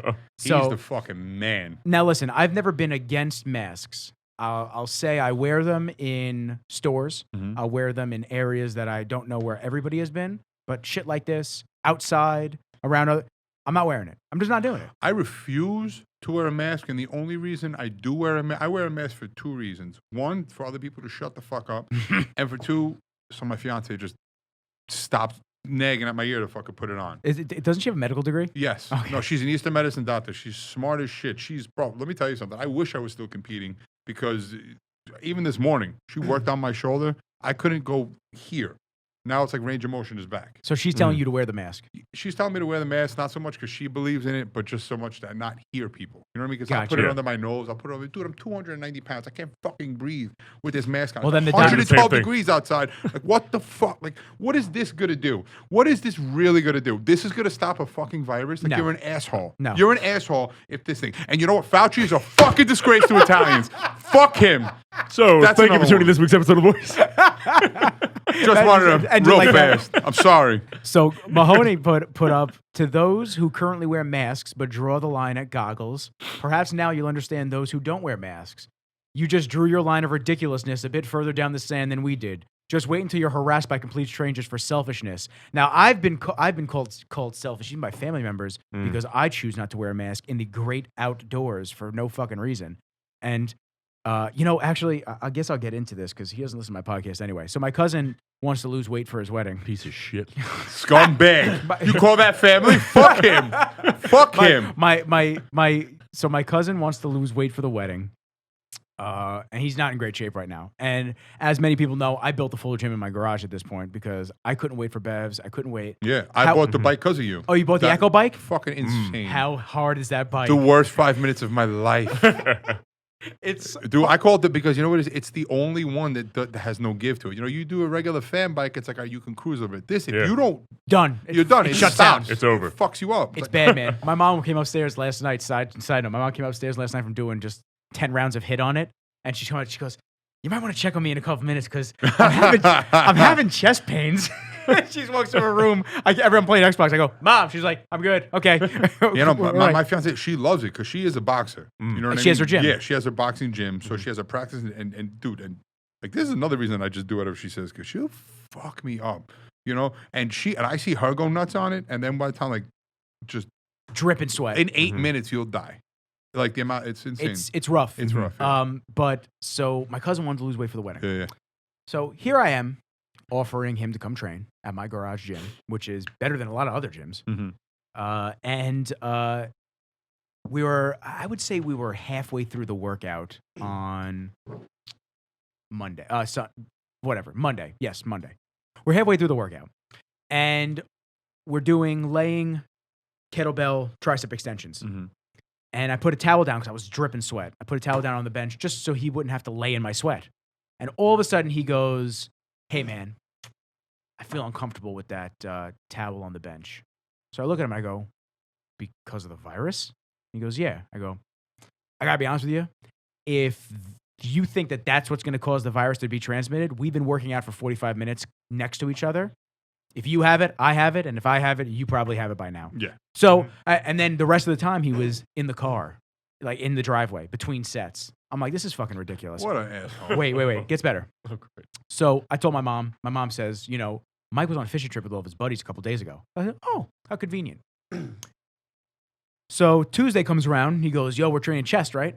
I said, well, I'm at the dealership getting an oil change. I said, however, my buddy Anthony, who was on the podcast, Lombardo, he's a doctor, NPT. He is going to come by, and you've been having issues with your groin. I said, he can take a look at your groin. I said, we're going to train probably chest and maybe a little bit of legs. "Oh, random person, I don't trust it." So I said, "Okay, here's the deal." I said, "I'm trying not to be a dick." I said, "But Mom told me that you were with a bunch of your friends on a boat trip a couple of days ago." I said, "I don't know where any of your friends have been. I don't know where any of their family members have been." I said, "Oh, well, we all wore masks. Or I was wearing a mask and I stayed my distance. So you were on a yacht? Really? How big do you think the fucking boat was? How much of a jerk-off do you think I am that I'm going to sit here and believe it?" I said, "Every surface that one of your boys touched, you wiped it down. No drinks were shared, right? Everything was just, everybody was separate. No liquids in the air, nothing." He's like, "Well, it's outside, so it doesn't matter." I said, "Are you out of your fucking mind?" I said, "Really? Because they tell you to wear," I said, "they tell you to wear a mask while you're outside too. So if you're really believing everything that's going on," I said, "maybe you should not be going on a boat trip with your fucking friends." I said, "You take chances too." I said, "My boy who's a doctor is working and he knows if he's sick or he knows if there's a problem." I'm sorry, man. It is what it is. I said, if you're going to be like that, don't come through. Don't come train. 100%. Don't lose weight for the wedding and stay the same. Yeah. But if you're going to bitch, I can't listen to that shit. In the end, honestly, it's just a stupid excuse. I had this saying, because I as well built my whole basement as a gym. I got literally just my fucking nuts and bought everything. And I know it's a lot better than most gyms. I mean, it doesn't come close to Bev's, but you know, for the time being, and for snowstorms and this and that, everything perfect. Listen, I've been able to work out now for the past 3 weeks. I haven't missed it. I can do whatever I got to do. But I'm getting a sign, and I said, if I ask you to come train with me at my gym, I expect you to bring it. If you bring any excuses, bring your ass the fuck home. Because that's what, like, I don't believe in any of this shit. Like, because once people start talking about COVID, then I start talking about facts. Once I start talking about facts, people fucking get afraid. Because I read the other day, you know, listen, presidents aside, but in the Obama era when they had the swine flu. I remember I was in high school. When they had the swine flu during that era, just to give people a perspective of the date, during that era, there was like 1.7 million people who died and over 17 million cases. There was absolutely nothing done to stop it. Now you have all these cases of swine flu, of the corona. And I think listen, one death is too much. I'm not going to be ignorant. Yes, the corona is real. Yes, it can be horrible. Yes, it can be horrible. But you have, what was it, 117,000 people died? Something like that, I can look it up. Right. Well, you talking about U.S.? Yeah. Because listen, in the, what is it, 19.98% survival rating. So in the end, even all this hysteria and craziness going around about COVID. 160,000 deaths, 4.87 million confirmed cases. But now out of those 160,000 deaths, okay, because everybody also read the numbers, they were getting $35,000 a clip just for tagging somebody COVID, and there was no questions asked. So how many of those were really COVID? Here's an example. One of my clients, she's a nurse. They had somebody die in a fatal car crash. Mangled, body at the scene. Tested him, COVID positive, COVID death. You sure it wasn't the car crash? Yeah, no. It's couldn't have been. But it's all a money game. It's all bullshit. I don't believe none of it. I really don't. It's real. I know people who got it. But what I'm saying is the entire, it's like COVID was here and you forgot about everything else. People were still getting and dying from the flu. Mm-hmm. People were still getting pneumonia. People were still getting all these other sicknesses. But no, COVID was the only one. You never once thought that maybe to stop because we have flu season. From the beginning of time, flu season. During flu season, there was never hysteria to wear a mask. But now all of a sudden, because of Corona, because of COVID, because of disease made in China that was leaked over, Chinese virus. China. The Hodgins quick crack me up with that. No, I like, the Hodgins are great. They go Chinese virus for 20% off in our merch store. Yeah. I just like people that set people off, man. Yeah, 100%. I like hearing, they call it the Kung flu. Oh, man. That was a good one. I mean, it's what's the best way to put it? Bullshit? To a degree, yeah. It really is. It's real. It's real. It's real. People have got sick over it. I know people personally who went to the hospital for it. I do. But we've been out the entire time. I've been out the entire time. I haven't stayed home. Yeah. No, I've been just living my life. In the beginning days of the lockdown, I stayed home. I did. For the first 2 weeks, I stayed home, week and a half. I was playing Xbox every day. All my shoots were canceled, obviously, because nobody wanted to meet in person, so I just had to wait it out. I just sat there after a week and a half, and I said, I got to get the fuck out of this house. I don't know how people are so content with just sitting around. I'm so fucking bored. I've had vertigo really badly a couple times in my life, and it's kind of like I can attribute that feeling to that. Yeah. Laying in bed all day because you literally cannot get up and just watching sunrise, the sun come up, sunset.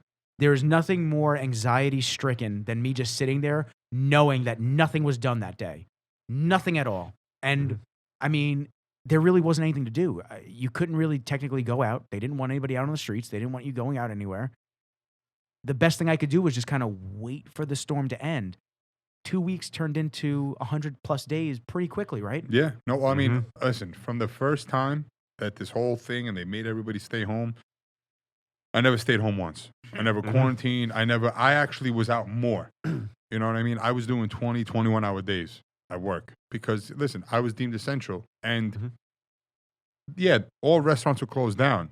But delis and pizzerias were going nuts. And you can't have, you want a chicken cutlet parm hero, you got to have it on a good piece of bread. You know what I mean? You want a good deli sandwich, you got to, and I was going nuts, and I really, really was. And very thankful for it, you know? But it's, I never got sick. And if I, you know, thank God. And listen, I have bad allergies. You know what I mean? I do get congested. You know, sometimes in the morning I have to rip my eyes open. You know what I mean? It's funny. Sometimes me and my dog have sneeze wars. You know what I mean? It's like we'll go sneeze for sneeze. It's hysterical. You know, it's like, you know, my girl will wake up and she'll be like, all right, who's going to start today? You know what I mean? Who, you or him? So, but I never got it. But I feel like if you're out there and you're getting, I don't want to say sick, but exposing yourself to making your, you know, immune system stronger, it's going to be stronger. To me, it's like the Jean-Claude Van Damme thing. Remember in Kickboxer when he just kept kicking the tree, the bamboo tree? I remember my brother telling me when I was younger that that's what fighters would do. They would just kick bamboo trees just to break their shins. Shin would get stronger. And shin gets stronger and stronger. Yeah. If you're out there, you know, if you're not I hate to say, but if you're not a pussy, you know what I'm saying? And not that, you know, protecting yourself and being safe is being a pussy, but I'm just saying, you know what I'm saying? There's a line. Yeah. So don't be a bitch, bro.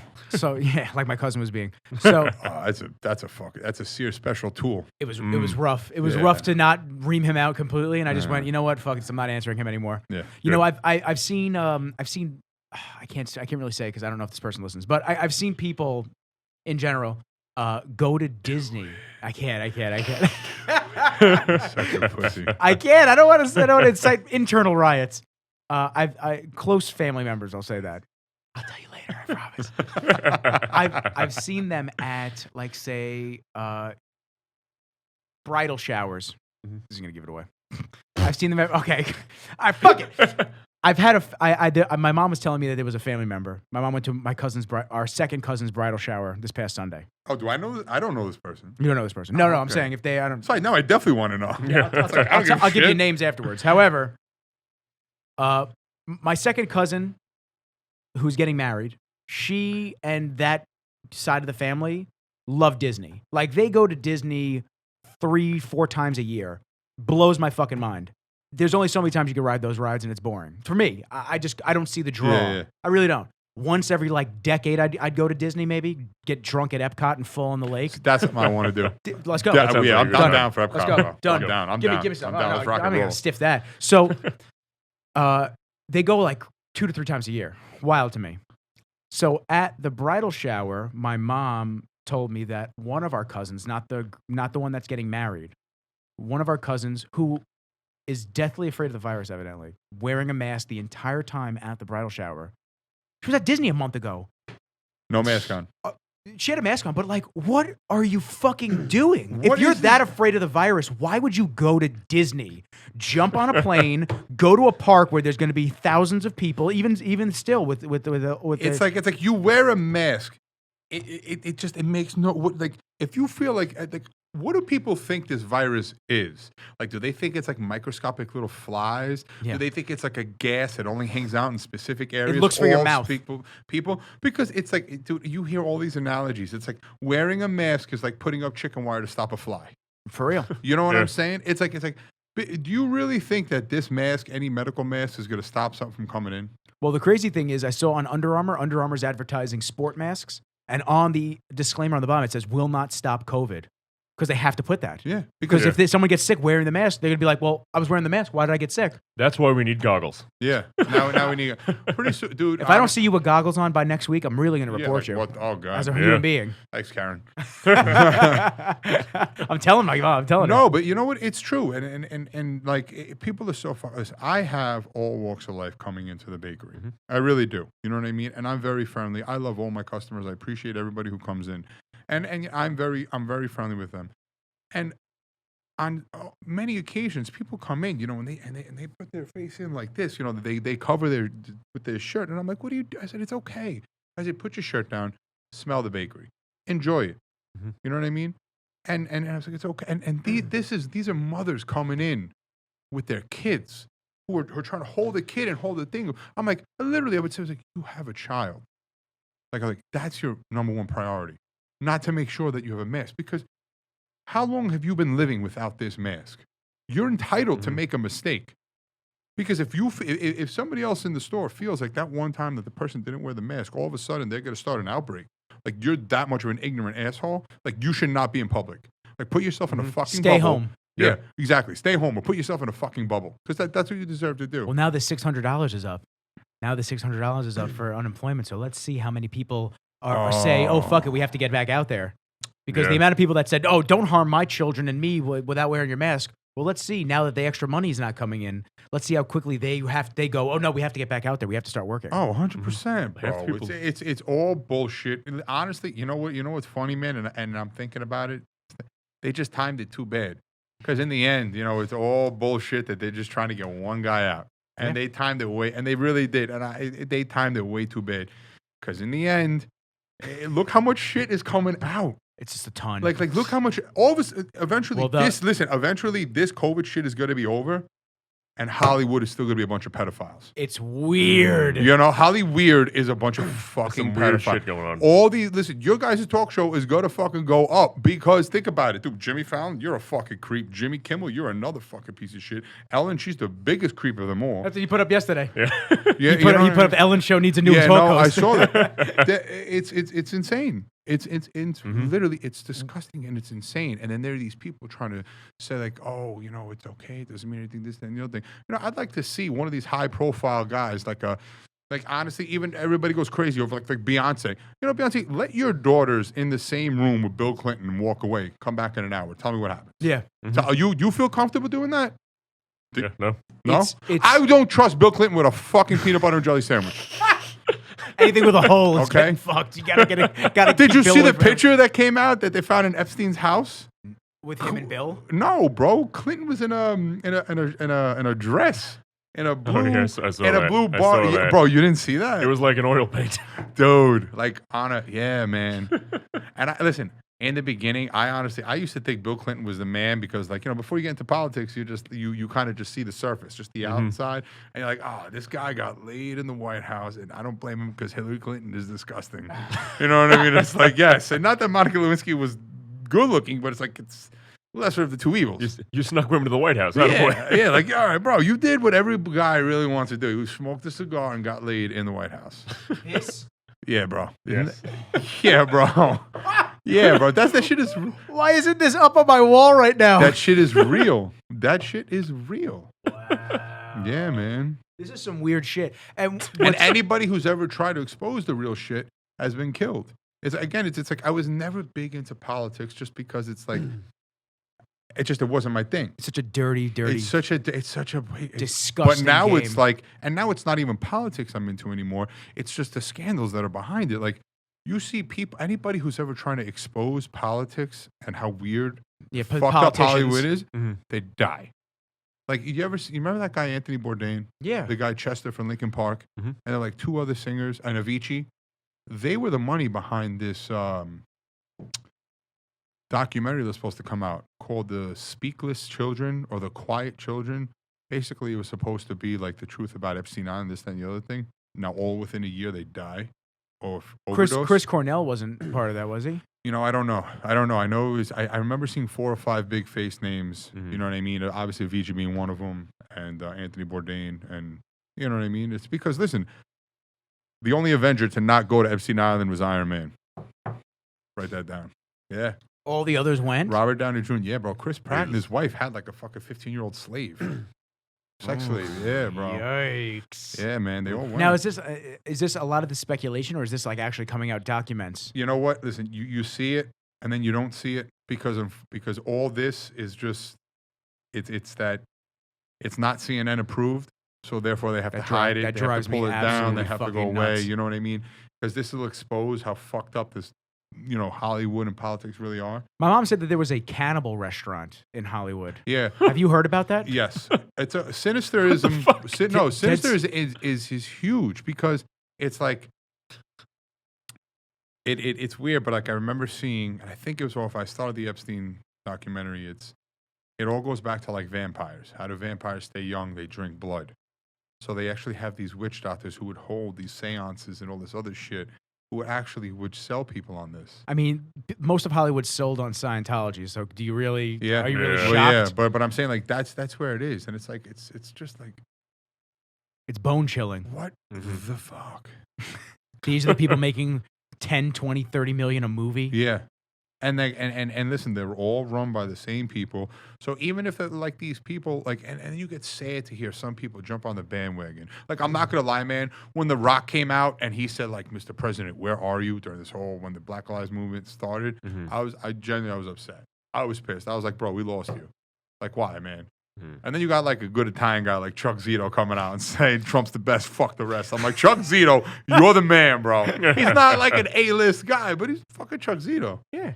I mean, they all play into trying to appease the masses. And whoever the mass is, whether that's for Trump, against Trump, whoever that's for, they try to, you know what I'm saying? Like, these celebrities try to keep in the limelight and golden and pretend like everything's all good. And I understand what everybody's going through. And you have no idea. You have no fucking clue. You have no idea. I'll tell you, they did when the virus was first, shut down everything.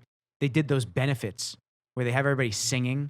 I looked at my mom. I said, "You're not allowed to have this on in the house ever again because it's just rich people talking down to us at this point, saying we're gonna get through this together. You have millions. You'll never have to worry about anything. You could stay in your fucking house for years.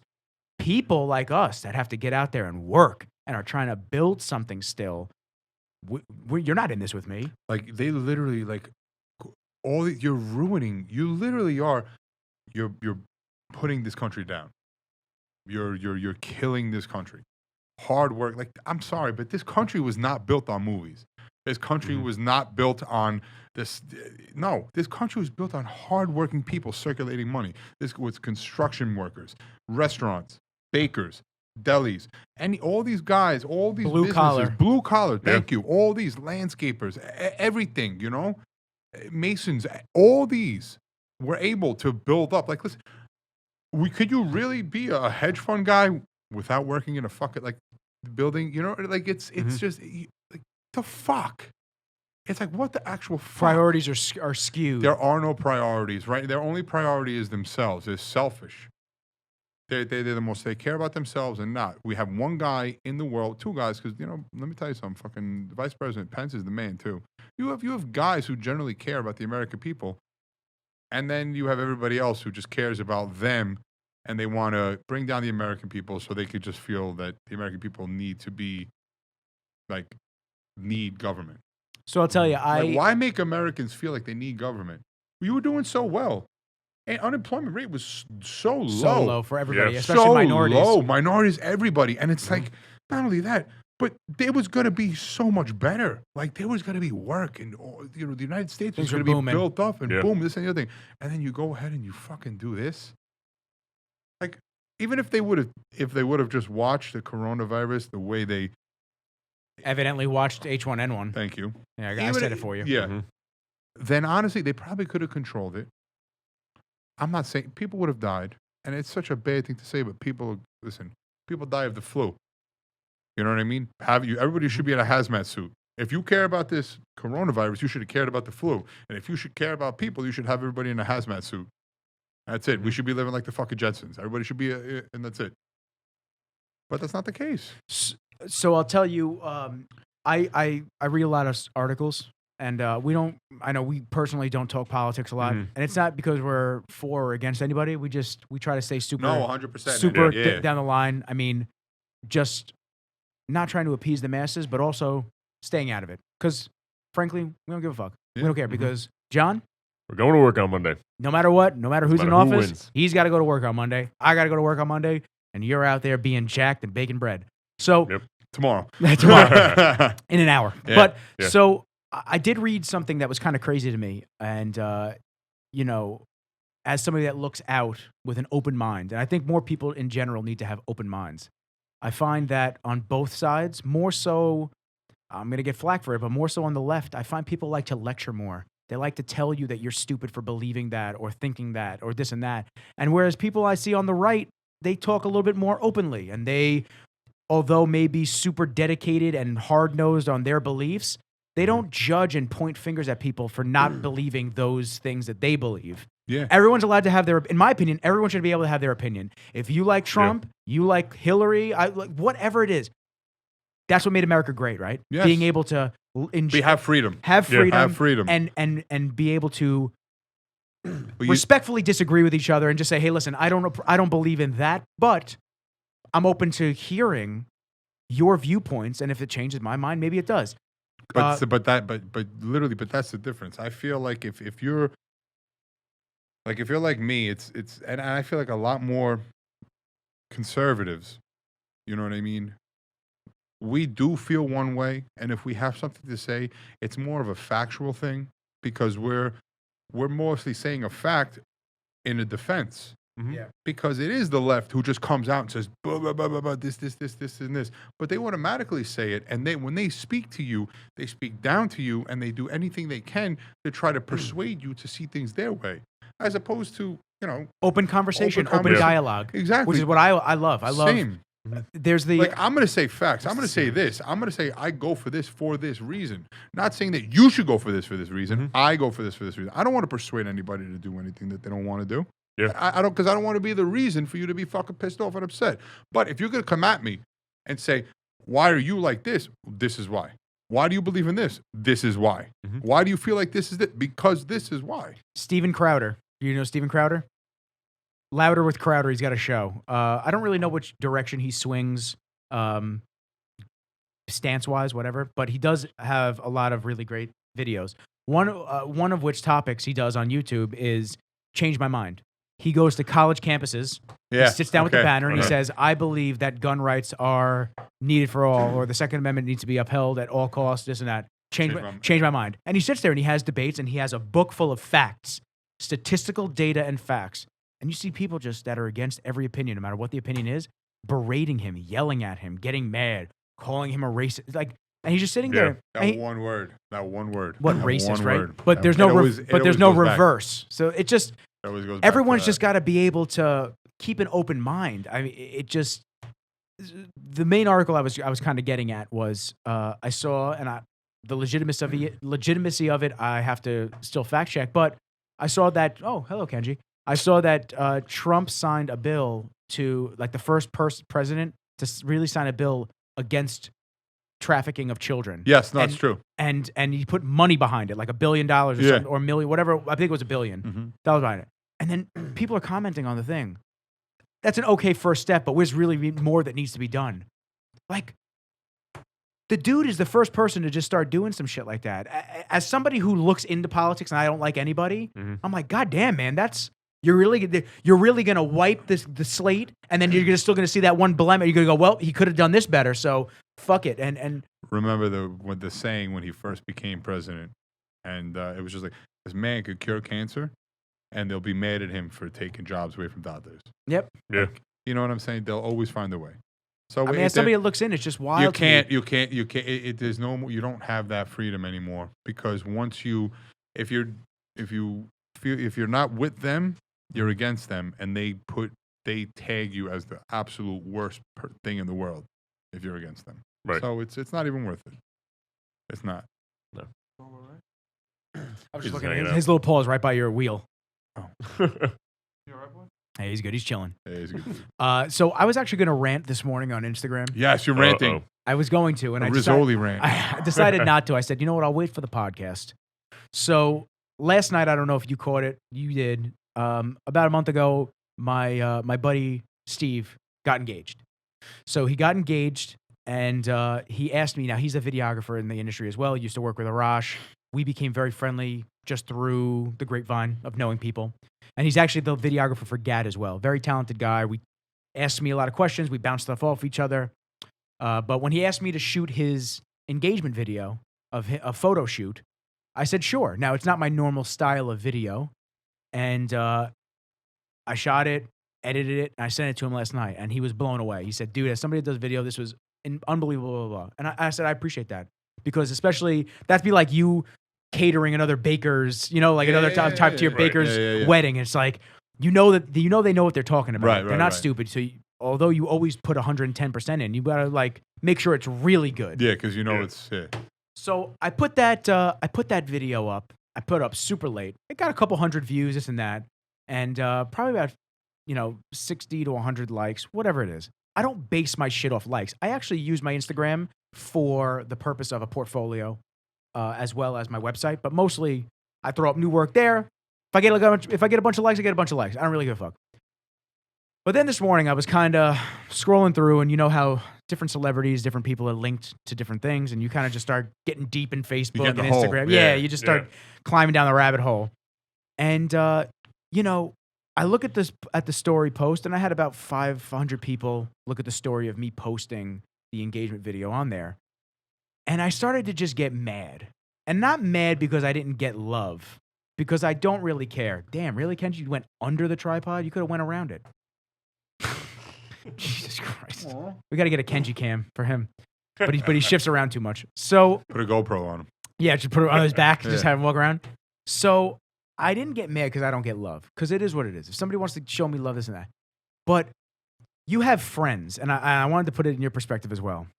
You have friends that, you know you have a business, right? Your bakery. And they're having like a little small get-together, and they go to the store and they buy an Entenmann's.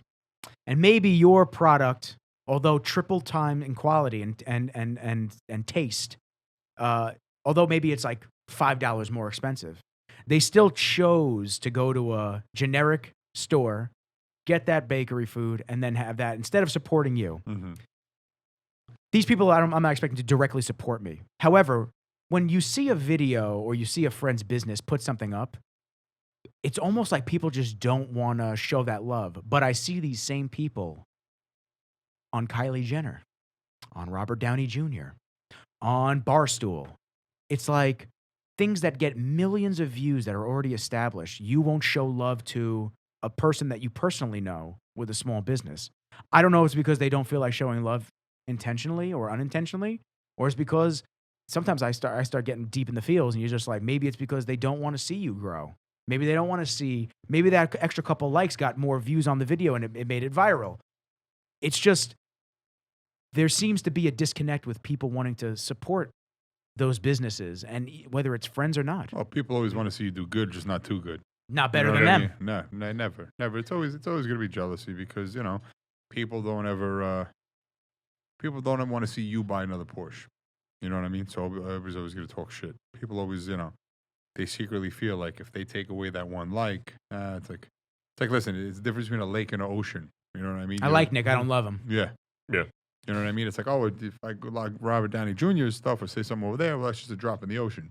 It's okay. It's like when people write on The Rock. Like, I see, like, same thing. Like, people we know, people we know. Yeah. You'll write on, like, one of these famous people. Like, dick writing. Yeah, pretty much. Like, yeah, he's going to sit there and he's going to read comment number 837,000 of you saying, nice picture with your daughter.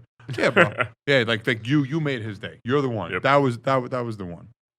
Thought the bakery phone was going off. It is. It's all right. Yeah, I don't know. It just bothered me, and I was gonna make an Instagram post like story this morning talking about it. Yeah, but that's sometimes what they want. That's all they want. They want to know that you what they want. They want to know that they got to you. That's always what they want. They always want to know that they got to you. That again, and that goes back to the whole. I would say me being fat, or maybe I didn't let it. Never let it got to me, because you know what, man, silence is the best answer. Just not giving an answer is the greatest thing. Just, not being able to break, always being happy. You know what I mean? People, somebody expecting you to be down or out because of some shit that just happened. But you know what I mean? You sitting there, having a good time, smiling, just enjoying being alive. They look at that, they're like, what the fuck?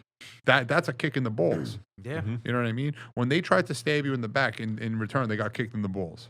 You know what I mean? That's an own victory, That's a self-victory. And it's overall jealousy, too. These people can't do this stuff themselves, so what are they going to do? They're not going to support you. Yeah, I don't know. And I'm not going to say it hurt. I'm not going to say it hurts because it... disappointment. It's just like, come on, man. Like, I'm over here grinding away. I'm just starting to get my shoots back. And these people that say they support me and say they love me and, oh, love your videos, this and that. It's like, I don't need my dick stroked. I just want to feel the love where it counts. I don't need you to just hit me up and go, yo, best video I've ever seen. Oh my God. This, that. I don't need that. Like, that's nice to hear. And I also don't let it get to me because I don't want it to. And you take it, you appreciate it. I appreciate the feedback. Because sometimes if somebody goes, listen, if somebody goes out of their way, I have on multiple occasions, like sometimes like I'll put up stories of me doing something at work, making a cake, making a piece of bread, whatever. I'll put up, and I'll get a lot of, calls like, oh, dude, because it's like, you first look at me, like, there's no way that thing can make a loaf of bread or can make a cake or can make this. But you gotta see him. You gotta see him when he gets his hand in the you dough. gotta get in there. They're like, nah, there's no way. But it's like, I'll get side, and like, I appreciate that. And I'm not sitting here just like, oh, why don't you say something on Instagram? I get popular. And be like, no, because I don't want to get lost in that. I don't want then automatically to feel, because what I fucking hate the most now is like everybody. Tell me. Oh my God. Like, bro, now you see people. This is 3 chords we've hit now. Jesus. No, because. Playing him like a piano today. You suck. I thought we were supposed to talk about bacon and bodybuilding, and now all of a sudden, we're completely out of here. So 4 chords. Son of a bitch. Anyway, no, it's like, all right, if you're a bodybuilder, who are you to sit there and talk about how life's trials and tribulations and how you should react and this, that, and the other thing? No, dickhead. No, stop. Nobody. You're saying everything that's a motivational post under a picture of them with the shirtless. Not even that. Just even their stories. It's like, listen, jackass. People follow you because you have a great, like, to me at least, in a non-homosexual way. I follow bodybuilders because I think they look great in posing trunks, in thongs, and whatever the fuck you want to call it. Mankinis. Yeah. Fine. Am I gay? Farthest thing from it. Do I have anything opposed to gay people? No. Some of the funniest people I know, honestly, some of the greatest people. There are people who I consider very good friends who are. I don't judge them because of that. I'm just saying. I judge people based on how they treat me. Right. Yeah. Facts. You know what I mean? Listen, this world needs to be colorblind, so you don't see what people really are. You can only judge them on how they act. But regardless, that's why to me a lot of these bodybuilders, these physique guys, they get followed is because of how they look when they have their absolutely. Companies in return will see them and be like, oh man, let me sponsor them because they have a lot of people who are going to see them, and then it'll make that's business, that's marketing. Do you? But at one point in your life, are you considered a motivational speaker, or where that you feel that because you had a bad day, you can like voice your opinion on how to go through something? Like, and I'm for it. Like, you know what? Sometimes you can make a good point. Most of the times you sound like a fucking idiot. You know what I mean? Yeah. Like, I'm not. Everyone's Tony Robbins. Yeah, 100%. Everyone's a guru. And listen, in all honesty, there are some guys and some girls when they do say stuff, it does make sense. But you know what, dude? You're saying the same shit over and over and over again. You know, they're all saying the same shit over and over again. They'll watch the same video, and that's all they figured out. And be the hardest worker in the room. Well, yeah. Duh. Yeah. That's the plan. Yeah. You're not going to be Mr. Olympia by not training like an animal, eating like a dog, sacrificing your life and happiness. No. You know what I mean? You're not going to be a successful lawyer by not sticking your head in the books and putting yourself out there and knowing the law and knowing which ways. You know what I mean? You're not. If you don't work hard, you're not going to be successful. So but yet everybody, it's just. I feel like social media makes you be somebody you're really not, and that ruins people, and that really ruins everything. That's why I'm not famous on it, because I act exactly how I act in person. Yeah, listen, if I put up funny shit, I like to have a good time, I like to have fun. I don't like to, it's like if I can help you, don't come to me on Instagram, come to me on the side. You know what I mean? I could sit here and tell you countless amount of people that I have helped financially, emotionally, spiritually, physically. Am I going to? No. Am I going to put them on blast? Hell no. Would I help them again? Anytime they wanted to. Anytime. Why? Because that's the right thing to do. Do I need to help? Do I need to see a problem, then go on my platform of social media and speak about it and hope that I could get a little bit more popular, or hope that people will come to me and ask me questions and so I can, feel better about myself? No. Or film them while you're helping them with a problem? Yeah. No, I'm not. But if I can help you, great. I hope I did. And I hope you know that if you ever need me to help you again, I will. And if you need me, anybody who needs me, you know exactly where I am. I'm at work, because that's what I do. I work. I don't have time to make sure that every step I take is always on it. No. No, I'm at work. If I have time to put something on Instagram, it's because, honestly, sometimes I'm astonished, or even impressed at what it is that I do. You know what I mean? It's crazy. It's every day at work for me. It's another episode of How It's Made.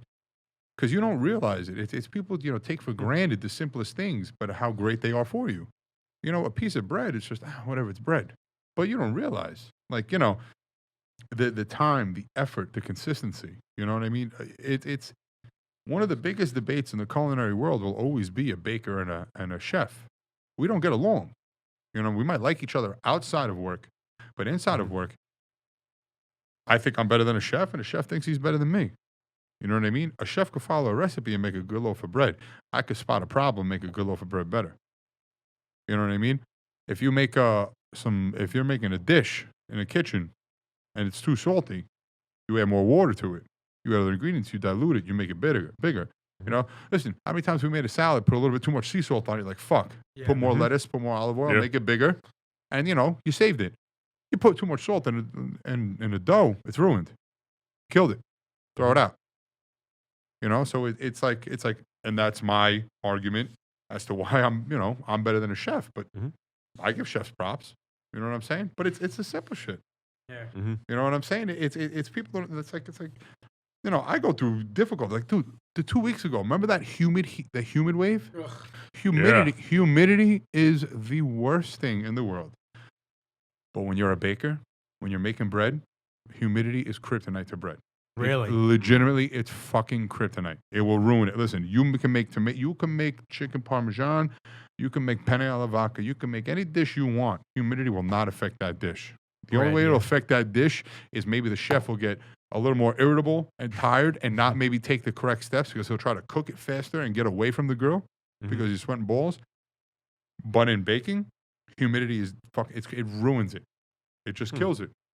And it's and that's especially because when you're a real baker, not a NASA baker, there's no conditioners.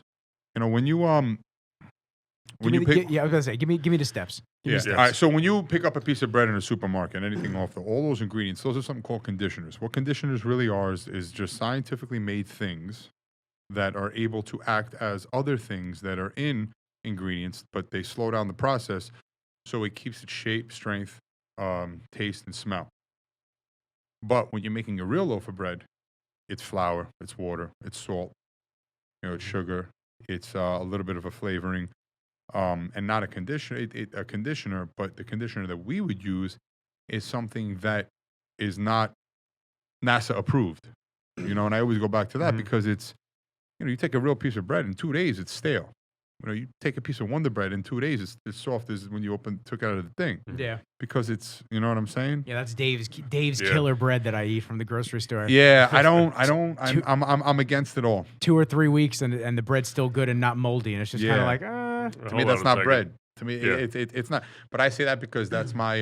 that's your specialty. That's my specialty. That's your me. love. You know what I mean? I'm a baker, so it's like, I look at that. It's like, when we go to Cheesecake Factory and people eat that bread, I'm like, oh my God, I know where that comes from. Like, that's not bread. Is it good? Yeah. Is it good for you? No. But is it good? Yeah. Like, I'll eat it because it's good. I'm not going to sit here and, lie and say I'm not going to eat it, or sit here, I've never had a sandwich on Wonder Bread, or sit here and never had a Dave's Killer Bread or even the Arnold bread or whatever. No, I'm not ignorant.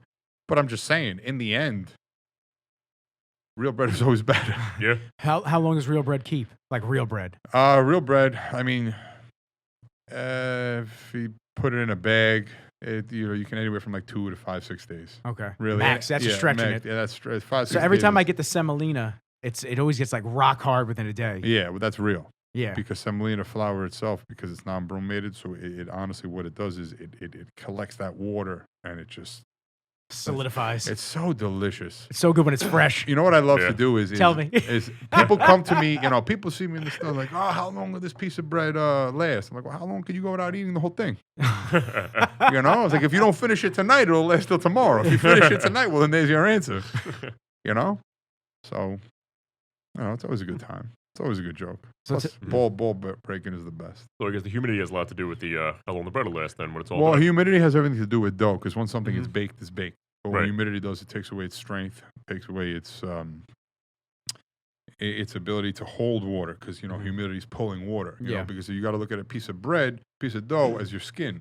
If there's water on top of your skin, then there's water on top of the bread. And if there's water on top of the bread, you're losing its strength because you're taking away, you know, the mass. Gotcha. You know what I'm saying? So it's just like there's multiple things you can do. Generally, you just got to keep everything cold. But it's just, you know, it's like when there's humid, there's hot area. You know what I mean? You want to mix stuff, you got to mix it in a mixer. And what mixes on a mixer? Well, you have a metal hook and a metal bowl. So metal on metal. You know what I mean? And what does metal do? Metal's a conductor, so it holds heat. So it's just like so many different things. And then, you know, you always have some asshole say, "Oh, why don't you just make this cold, this cold, this cold?" Because if you could do it, it'd be done already, you dick. It's like everybody's years ago. Yeah, dude. Everybody's got a solution, and it's great. It's like, yeah, okay, tell me what you want. No, but it's so easy. I'll do it just like that. Yeah. Or everybody's like, well, why don't you do this, that, and the other thing? Why don't you do this? And then, you know, I always say this. I'm like, because there's no fast forward button in real life. What you see on TV is bullshit. That's the trade-off. There's so much traffic. Why don't you just take your flying car? Well, sorry. Where's yours? Yeah. I'm sorry. The wings are made of semolina bread, and it went bad about a week ago. Yeah, you have no idea.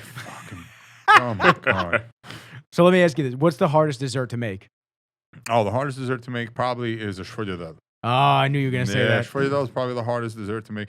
I mean, they're all really difficult, but the shvordadel is just because it's so much time, because everything is just, you know, the way we make everything at the bake. We're an old-fashioned modernized bakery, meaning we modernized the way we do old-fashioned things, but we didn't veer away from them. So, you know what I mean? Instead of now, like when you do a shvordadel, instead of, you know, rolling it out to make those 1,000 layers, you know, it goes through a machine now. And then, you know, you round it out, and then you refrigerate it. And it is like a 5-6 day process. Really? Just to get, it's, you know, well, that's what baking is. Baking is everything over time. Nothing happens just right away. You know, you can't just make and bake. I mean, there are recipes to make and bake bread, but true bread, everything has something called a mother dough or a biga. So it's, you know, and that is usually where the beauty comes in all the bread, where, you know, you get flavor, you get structure, you get crisp, you get color, you get smell. You know what I mean? You hear bakers say, you know, sour.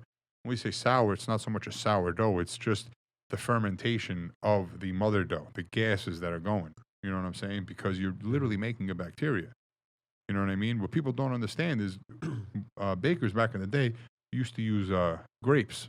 That was the first form of leavening agent, was grapes. After the wine was made from the grapes, the rind, before it was like turned into like anisette or any of that other shit. Yeah. It was, they used to use that. They used to sit it in water. And that will make a gas. You know what I mean? Yeah, because of the sugar. You know what I mean? When sugar over time, it adapts to water, you get a little glycogen in there. So that's what makes a little yeast. So you're basically a Brolic scientist. I am a scientist. You know what I mean? I like I said, I have many hats. I'm a scientist. I like to consider myself a genius. I speak 4 languages. So HR. I know. That, you know what I mean? I'm also accounts receivable. That's always a fun one. No, I'm sure. As a business owner, I can sympathize. Or actually, no, I know, not receivable. More of accounts payable. There you go. I ain't paying for that shit. So tell me, any plans for expansion of the bakery? Anything big coming up? Anything?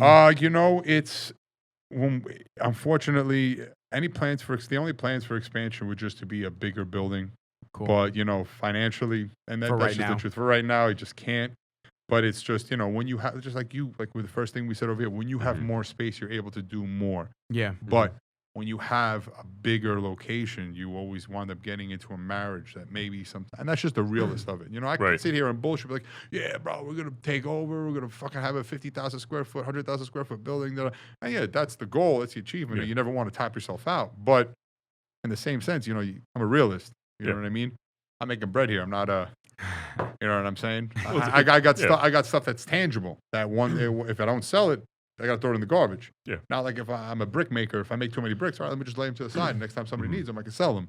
I won't lose money. Yeah, it's a business case scenario. Yeah. Like for me, we're going to go double the size of the gym. We have a new location. We're going to move in there probably by the end of this year. And where we are right now, we can't take members. It's too small. Obviously, not supposed to be open. We can't be open right now. But the new place, we can actually have memberships. You know what I mean? So it'll allow us to bring more revenue in, and it's not like it's make it a little more commercialized instead of so private that you cut off all the potential monetary, you know. Yeah. But it's so different for every business. You know, a video store could have more movies. Yeah. You know? or more things to offer. Not necessarily, more you know products. what I mean? It's sometimes when you're just limited to an area, you know what I'm saying? You're limited to what your availability is. You know what I mean? Because it's once you know how to do something, you're also able to spider web off that. Yeah. You know what I mean? Where it's you know, it's okay, I can make this piece of bread, but I can take this piece of bread and I can make it this way, this way, this way, this way, this way. But I'm already making all this. So if I don't have the room to make this, this, and this, I have to leave that alone. I would love to make this, this, and this, but it's just, you know, when you're confined. Yeah. You know what I mean? And it's not like it's one of those things where it's just like a dry product where I could just make like paper, like I'll make this and just put it off and then do that. It's like, no, it's got to get sold where it goes bad and it's wasted money. Exactly. It's, you know what I mean? And you said, you know, you want to do the gym. Well, I mean, listen, honestly, you open up a bigger gym. What I personally think is going to be the next big phase. I think spin classes are coming back. I think everybody getting locked in their houses and, you know, all my friends got Peloton bikes. You won't catch me dead on a Peloton bike. And nothing against Peloton bike. I'm just, no, it's not my thing. Yeah. You know what I mean? I'll work out for hours, days in a row. Not going to catch me on a Peloton bike. But you know what? People are going to be like, let's go to a class. Let's actually see somebody. Let's ride a bike. You know what I mean? I think that's going to come back. Like, well, how booming the outdoor dining is right now. Yeah. And outdoor dining is crazy big. And you know what? I honestly think that they should keep going with it because it's a good time. It's a lot of fun. You know what I mean? Look, you're able, no matter where you go. I went to Brooklyn the other day. I had to go for my future in-laws had to pick up a fridge for their new house. And we were in Brooklyn, and they were just outdoor dining and just, but everything was like combed off. Like you could tell, like they're doing it now because of the time we're in. But it's like cars are driving by, life is, you know, attempting to go on, and there's outdoor dining happening. You're helping the economy. You're helping people. You're bringing them back. You know what I mean? You're letting people be happy again. It's been a bad year. It's been a terrible year. 2020 has been the year of diarrhea because it just shits on you all the time unexpectedly. Anytime you think it really is like diarrhea. You think you have a few good steps to take, bam, shits on you. That 2020 is like the year of the diarrhea. It fucking sucks. As soon as something gets normal, it's bam, diarrhea again. It's like, oh, there's that IBS. There it is. The killer hornets are coming. You know, they always say like, something else is coming. It's like that's why I bought Kenji. There's gonna be snacks for him. Him and Gino, they'll be eating them. Absolutely. My favorite one is the sharks now. There's shark. There's always been fucking sharks. Yeah, no. What are you freaking out about? But what you guys, it's like what they don't understand is the reason these sharks are coming to shore is because there's no more pollution in the sea. Yeah. You go to Italy now, there's dolphins in Venice. Yeah, that was wild. They've always been there. But now there's no pollution. There's no cigarette butts. They're swimming through. How beautiful is that? Yeah. Like only positivity come from the whole thing. Exactly. It's nature almost had like nature a reset is button. the most beautiful thing in the world. And if you sit back and have the chance and the opportunity to look at it and enjoy it, you can. You know what I mean? It's like honestly, it always goes back to people give pit bulls such a bad rap. A pit bull is not a mean dog. It really isn't. He's an Akita. He's on the ban list. Yeah. Mine's a Castle Bull. He has pit bull in him. He's not he's honestly, I said, my dog's a bitch. I said, his bark is loud. You would get scared. If you go close enough to pet him, he'll give you his ass and he just wants to get pet. And if you're a girl, forget it. If you could come in with 2 guns. If you're a girl, he's just going up to you, he's going to flirt.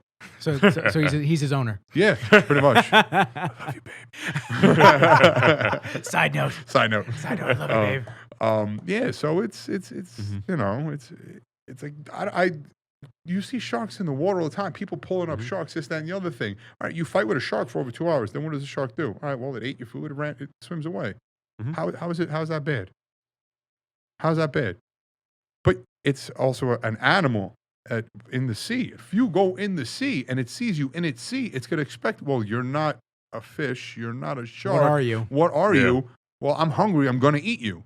That's not the shark's fault. That's your dumbass fault for being in there. You're in the water. I jumped into Zach's Bay a few weeks ago when I was on my buddy's boat, and I said to them, I said, yo, there's definitely sharks in here. They're like, no, there aren't. No, there aren't. They're not over here. Then literally that day, that was the shark attack, probably a little bit west of where the bay we were at. I was like, they're fucking here. Yeah, and it's like you bait, and that's anything. You bait. You know, people, they throw chum in the water.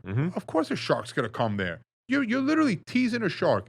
You have 4 or 5 sharks coming in that are 500-600 pounds. You're throwing a bucket of blood in the water. Dude, I'll kill you. I'll kill you. You start baking some olive oil and garlic. My nose. Back to the olive oil. No, but I'm just saying, I'm coming to you. I'm smelling that shit. Let me get a blood sample. I think there's olive oil in those veins. Guaranteed it'll come out yellow. I want to eat something. You take it away. I'm gonna go after the first person I see. I'm gonna fuck you up. So what do you expect a shark to do? You're an asshole. You know? You heard it here first. You heard it here first. You're an asshole. You're an asshole. You're an asshole. And if you take Augie's... Fuck you, Fauci. Fucking disgrace to Italians. And Robert De Niro, here's another one. Fuck him. He's not wrong. No. They all suck. No. Yo, do me a favor. Plug the bakery. Where can people get baked? Where can people get real bread? No fillers. Real bread, no fillers. Cardinale Bakery, Car Place, New York. Excuse me. 465 Westbury Avenue. Car Place. Hope to see you guys soon, man. Best cannolis you ever have. And remember, like I always say, often imitated, never duplicated. We are the best. Boom. There you go. Sign off. And on that, John's going to hit this outro. So, I'd like to thank everybody for tuning in this week's episode of The Voice. And Rizzle's joined by none other than... the Brolic Baker. Boom, baby. Peace. Peace.